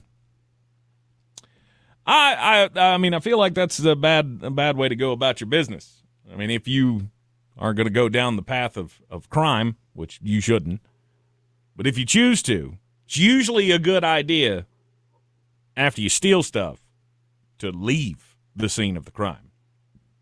and not wait around to see if somebody shows up. I just feel like sitting down drinking wine is a very California thing to do if you're a burglar. I mean, that's a way to go about it. It's not a good way, but it is. No. And it'll end up with you facing felony residential burglary charges, misdemeanor possession of drug paraphernalia, who's shocked, and a misdemeanor battery charge for allegedly spitting on a police officer. That's not a good idea either. Shouldn't do that. All those are bad. They're all crimes. My story comes from Jasper County, Mississippi, and we have a good old controversy on our hands. Mm-hmm. Because there was a car wreck, truck crash, Interstate 59, Jasper County, Mississippi. Fox 13, the Fox station in Memphis, learned that the truck was carrying rhesus monkeys from Tulane University. It crashed on I-59 just north of Heidelberg on Tuesday. Mm-hmm. Well, then the sheriff's office said the monkeys were aggressive towards humans and infected with hepatitis C, COVID-19, and herpes. They had the herpes. Mm-hmm. Now, Tulane has come out and said the monkeys were not infected with anything. We have rounded up all the monkeys. They have been destroyed, except for one. But people need special PPE to handle the monkeys. And so I asked this question of you, Tulane University. Why do I need specific medical garb to handle this monkey if they don't have the herpaderp or the COVID or the hepatitis? Why must I protect myself if I have to handle this monkey if it is not infected with something? I hear you. I know you are trying to pass the blame. Tulane National Biomedical Research Center. But you said those three letters that we all learned during COVID. It's the PPE. Mm-hmm. You only need that if they have something that you can catch. And I'm not saying necessarily that it is the COVID or that it is the hepatitis or it is the herpaderp. I don't know. But I know they have something, and I know you're not telling me what it is, and I don't like that. They say anyone who comes across the monkey should not approach it and instead call 911. And since this happened in Jasper County, Mississippi, they also said no one should try to date it. Oh. I told the whole story just for that last joke. The only reason I told it. Herpes-infected critter in Mississippi. Yes. That's a Mississippi 8 right there, boys and girls. Mm-hmm. Mm-hmm. Should always protect yourself before you handle the monkey. If nobody cuts that, I quit. Straight up, if nobody cuts what he just said and sends it to me, I'm probably going to quit. All right, Jeremy, expound on your tease for the last segment of the next level jobs in college football. So, in the daily draft, we drafted the best jobs in college football. Mm-hmm. And to me, at least the ones I got and some of the ones Tank got are creme de la creme best jobs in America. But then there's another layer. I think we got all of the best ones. If you had another job to pick, who would it have been? Oh, probably you don't Penn have to think State. Penn State? Yeah. Penn State's not bad. I don't begrudge that one. But I would put Penn State into a territory where I would probably put Tennessee, Miami, Auburn. I would have had Texas A&M in this tier of you have a lot of money. The problem is that you don't really have the infrastructure to win at the highest levels. Tennessee won a national title with Philip Fulmer. And when I say something that's these are all facts, so they're going to be hard to disagree with. When I say something you disagree with, you feel free to tell me. Auburn won a national title with Cam Newton. Mm-hmm. And I'm talking about since, I don't know, the dawn of my life. Oh, we won 7 in 1942. I don't care. Florida has had success with Urban Meyer, haven't had success with anybody else. There's a very specific reason for that. Steve Spurrier. That was back in the 90s. Mm. I'm talking really since the year started with a 2. Okay. So the last 25 years. Sure. As the game has changed, you don't just have to have money. You've got to have a vehicle of how to deal with it. And I'll tell you, the thing that bothers me the most about Florida State, low-key, it's the same thing that bothers me about Florida State. They allocate their money in strange ways. Think back to all the NIL issues that Billy Napier had with recruits. Promises them money, and it never gets paid. Right. It's because your processes are wrong. So are Auburn's. Because when they go to fire a coach, you ever notice that they don't rope in the governor, they don't rope in the AD? It's the Board of Regents, and you've got all of these people that are all lifelong Auburn fans that think they're better than they are. It's why coaches get fired. Hugh Freeze is going to get fired at Auburn. He shouldn't, but he's going to. It may not be this year. I think it probably will be, but Hugh Freeze should not get fired at Auburn. That program was a disaster when he got there because your processes are wrong. It's one thing to have money. Every high-level program in America has money. Ohio State is a factory. Texas is a factory. Everybody has their job. There's no misappropriation of funds. If we tell a kid he's getting this, it's coming from the collective. I know when the checks are going to be paid. I've dealt with every single one of these schools, and I'm telling you, it's different. Tennessee would have been my next selection, and I'll tell you why. Tennessee prints money. They never get put up there with the Texas A&Ms. They never get put up there with the Texas Techs or any of these Oklahoma State that have lifelong boosters. And I'm going to tell you something about boosters. Texas Tech's in pretty good shape. Oklahoma State's in a mess of trouble because T. Boone Pickens has passed away. He's the only benefactor they have. When his money runs out, it's out forever. He ain't making more. His family is, but they're not as committed to Oklahoma State as he was. You want to know why that program's gone to hell in a handbasket? Go check what day T. Boone Pickens died. Look at what's happened to the program since. It's because those purse strings have come away. Then you get a program like Tennessee that has all kinds of passive revenue streams. Yeehaw Brewing. Does that term mean anything to you? I've heard of it.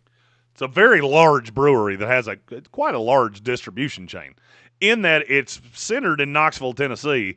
You can get it in Tennessee, North Carolina, South Carolina, Georgia. They have a gigantic brewery right below our stations in Greenville. $1 of every Vol beer that gets sold out of that place goes right back into the NIL collective. And that ain't the only one of those they have. All their parking money, you know where it goes? Right into the NIL collective. That's a stadium that's the biggest stadium in America. It and the Big House are the two biggest that we have. And depending on what you're talking about, whether it's square footage, parking spaces, it can bounce between the two. Every game day, they print money. Whether those fans show up in orange or this Saturday if they show up in red, it doesn't matter. They are picking you up by your ankles and shaking the change out of your pockets. Not every school does that way. Yes, they get money, but it's going to this, that, and the other thing. There's only a handful of schools that have gone, nope, we have to be good at football and nothing else matters. Tennessee's one of those. Auburn tries to be one of those, but they don't have the revenue streams. They don't have the boosters. They don't have the processes. They don't have any of that. Florida doesn't have that. Florida State doesn't have that. Clemson doesn't have that. All of the schools that we bypassed, they don't have it. Florida State is working on it. The others seem to be sitting at the 5-yard line, on their own 5-yard line. The name of the game has changed. And money is the A1 since day one biggest problem that schools can have.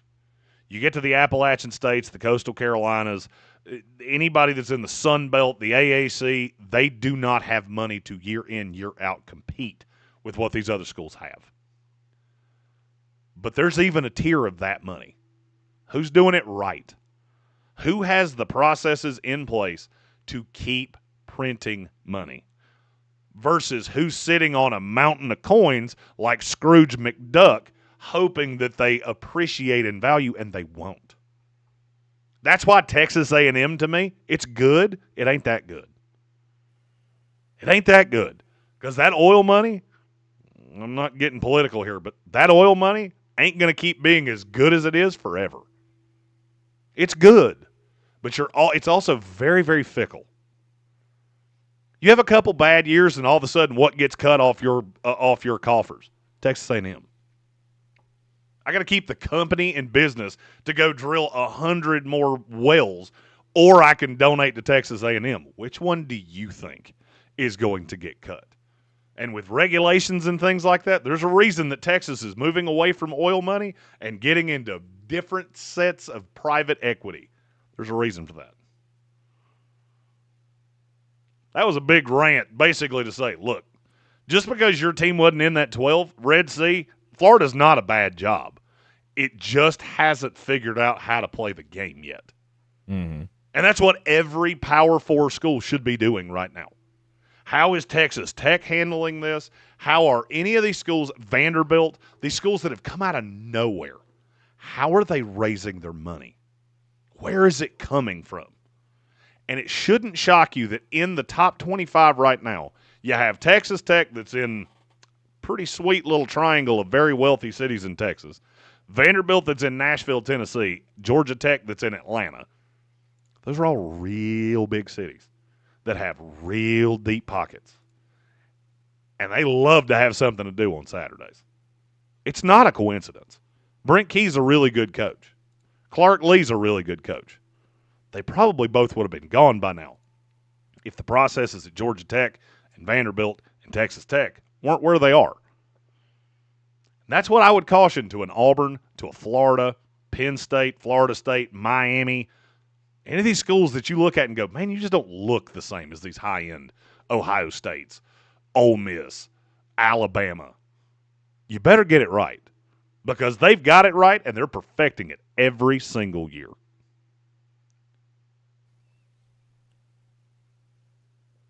Ole Miss in that category. It's all because of Lane. Yeah, Lane is directing kind of my point. Everything at Ole Miss. Right. I mean, he is the straw that stirs the drink there. He goes away, and that program's not as good. He goes away, they will replace him with somebody that can do the same thing. You think so?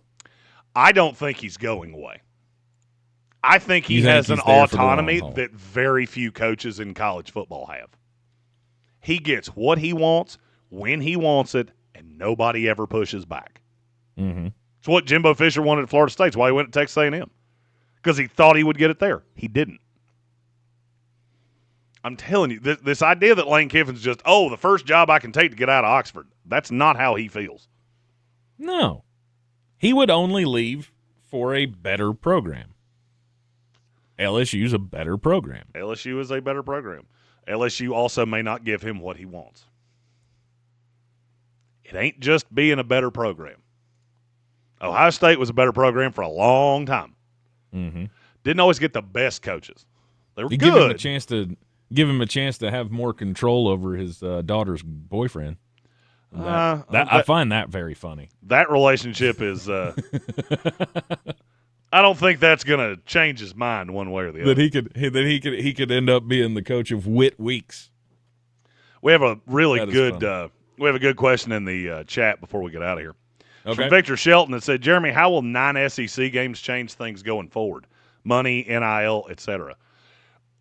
We're going to keep changing these things every single year because what these teams are figuring out is that it doesn't really do us any good to pay Eastern Illinois to come down and get their brains beat out. And every time a team cuts one of those off their schedule, every other team's looking for ways to do the same thing. I don't want to pay you for a win. I need wins that are good wins. It just drives up the money. I mean, look at Tank and I. We go to games every single weekend. If not every weekend, every other weekend. Those Gardner-Webb games are way cheaper. They make way less money for the schools. So, yeah, they're going to try to find a way to amp up that revenue stream. I'll give you a piece, and I'll just tell you something I figured out from this week. This is our first time going to Tennessee on either of the Living the Dream tours. That we've actually made it on site. We were supposed to be there last year for, I think it was the game after Helene. We didn't make it. Everything at Tennessee funnels through the school. All of it. The tickets never go down. Even those mediocre beat the bejesus out of ETSU games, they're still expensive. Some of these other schools, we can get in for $32. That's in secondary market. What do you think they paid to the school? They're going to do everything in their power to make as much money as humanly possible. I want as many games on ABC, on ESPN as humanly possible. I want as much ad money as humanly possible. And there's really no positive to me in playing Gardner-Webb. You are in the Sportsocracy. It's ESPN Asheville tomorrow, a kickoff Thursday, which means we will be live from Bear's Smokehouse Barbecue in downtown Asheville, 135 Cox Avenue. Going to be hanging out down there. We're also hanging out down there on Friday night for the Hatchaween party. We'll be judging the Halloween costume contest. Is that our job? Yes. What are you coming dressed as, Tank? I'm going to be Bill Belichick. I don't have a plan. You should come up with a plan. I don't really participate in Halloween. You should go see other than Robbie eating at the the Big candy. Orange Tent. I can bring you a Hulk Hogan costume that'll be about 8 inches too long for you. No, thank you. I'm good on that one. It is the Sportsocracy. We'll see you tomorrow, downtown Asheville, and right here on ESPN Asheville at noon. ESPN Asheville. And we're clear. Thanks, sir. Your mountain weather forecast. Damp into the afternoon with a lot of clouds and an east breeze around. Chilly temperatures, 49 should do it with some scattered showers around. Tonight, scattered showers, 42. Thursday, a few showers around, patchy fog in the morning. Otherwise, cloudy in the high to low 50s with a gusty breeze. I think those showers will taper off a bit late. Friday, though, Halloween, sunshine, 55. From the Weather Channel, I'm meteorologist Ray Stidger. This report sponsored by the experts at Howard Hanna Beverly Hanks Real Estate, the real estate leader in Western North Carolina. Howard Hanna Beverly Hanks Real Estate is not like other real estate companies. They're built differently. As the #1 family-owned real estate company in the U.S., proven expertise and personalized service delivers results. Let them show you how at Howard Hanna Beverly Hanks. For 45 years, Angels on Two Wheels have brought Christmas joy to children in need across Western North Carolina. It is the Ingles Smoky Mountain Toy Run, and for the first time, classic cars and trucks are going to join the ride. Join us Saturday, November 1st at Kierfont Corporation in Black Mountain. The gates open at 10, parade leaves at 1, and admission is a new toy or $20 donation. Proudly supported by Ingles Markets, Breakfast Shop of Swannanoa, Carolina Towing, Harley-Davidson of Asheville, Smoky Mountain HOG, Halls Towing, Cane Creek Concrete, Iron Horse Motorcycle Lawyers, Curtis High Tech, Allen Jewelry and Pawn, and Galloway Precision. Dan Scott here, inviting you to check out my new show every Sunday, 8 to 9 a.m. here on ESPN Asheville, where we bring sports and faith together. The Dan Scott Show, 8 a.m. Sundays on ESPN Asheville. Sure, you know Appalachian Motor Coach is the official shuttle sponsor of the Living the Dream Tailgate Tour. But did you know that they can get you anywhere in style? Weddings, bachelorette parties, corporate gatherings, family reunions, Appalachian Motor Coach makes the ride part of the fun. Luxury seating, climate control, and none of the stress of parking or driving. Appalachian Motor Coach gets you there relaxed, on time, and ready for the party. For more information, visit them at AppalachianMotorCoach.com. Appalachian Motor Coach, the best memories start on the ride. Clarissa Sells WNC is the #1 team in Buncombe County. We have the customer service experience to assist you in achieving your real estate goals. Our team offers something that 90% of listings in our market won't have, Zillow Showcase. Check us out at ClarissaSellsWNC.com. Do better, be better every day. That's the Parks Promise. Our mission, to improve lives with every interaction. This is JW, General Manager at Parks Ford Hendersonville. Experience the Parks Promise today at ParksFordHendersonville.com. That's ParksFordHendersonville.com. Portions of the following program were pre-recorded. This Veterans Day, WWNC invites you to salute veterans at Cultivated Cocktails in Asheville. Join us Tuesday, November 11th for a powerful evening featuring live music from Nick Mack and the Noise, special guests, and a celebration for those who have served. Veterans get in free. Just a $10 donation for everyone else, with proceeds supporting the Blue Ridge Honor Flight. The music starts at 6. Let's raise a glass and show our gratitude to Western North Carolina's veterans. WWNC's Salute to Veterans, November 11th. Don't miss it. At Ingles, we know your closest companions are the ones who are always there for you. The ones you trust to have your back, no matter what. Who make the hard times a little softer, and the good ones, somehow, a little better. That's what family is all about, whether they walk on 2 legs or 4. Ingles, all the ingredients for family.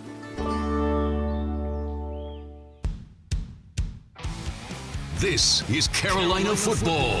Hands off to Goss. Goss left side of the 10. Goss at the 5. Sprints to the front left corner of the end zone for 6. Friday, the Heels hit the road to face off against Syracuse at the Loud House. Pre-game coverage starts at 6:30, kickoff at 7:30 on your home for Carolina football. This week's coverage from Jones Angel, Dave Nathan, and the rest of the crew will be heard on Rock 105.1. From the Ingles studio, WPEK Fairview, WMXF Waynesville, W225CJ Candler, the #1 preset in your car, and the new and improved iHeartRadio app. Free never sounded so good.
Okay. Made it through that day.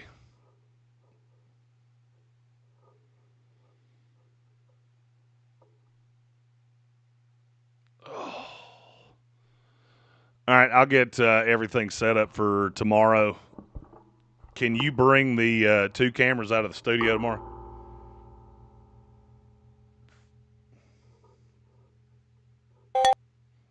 Yo. Yoo-hoo.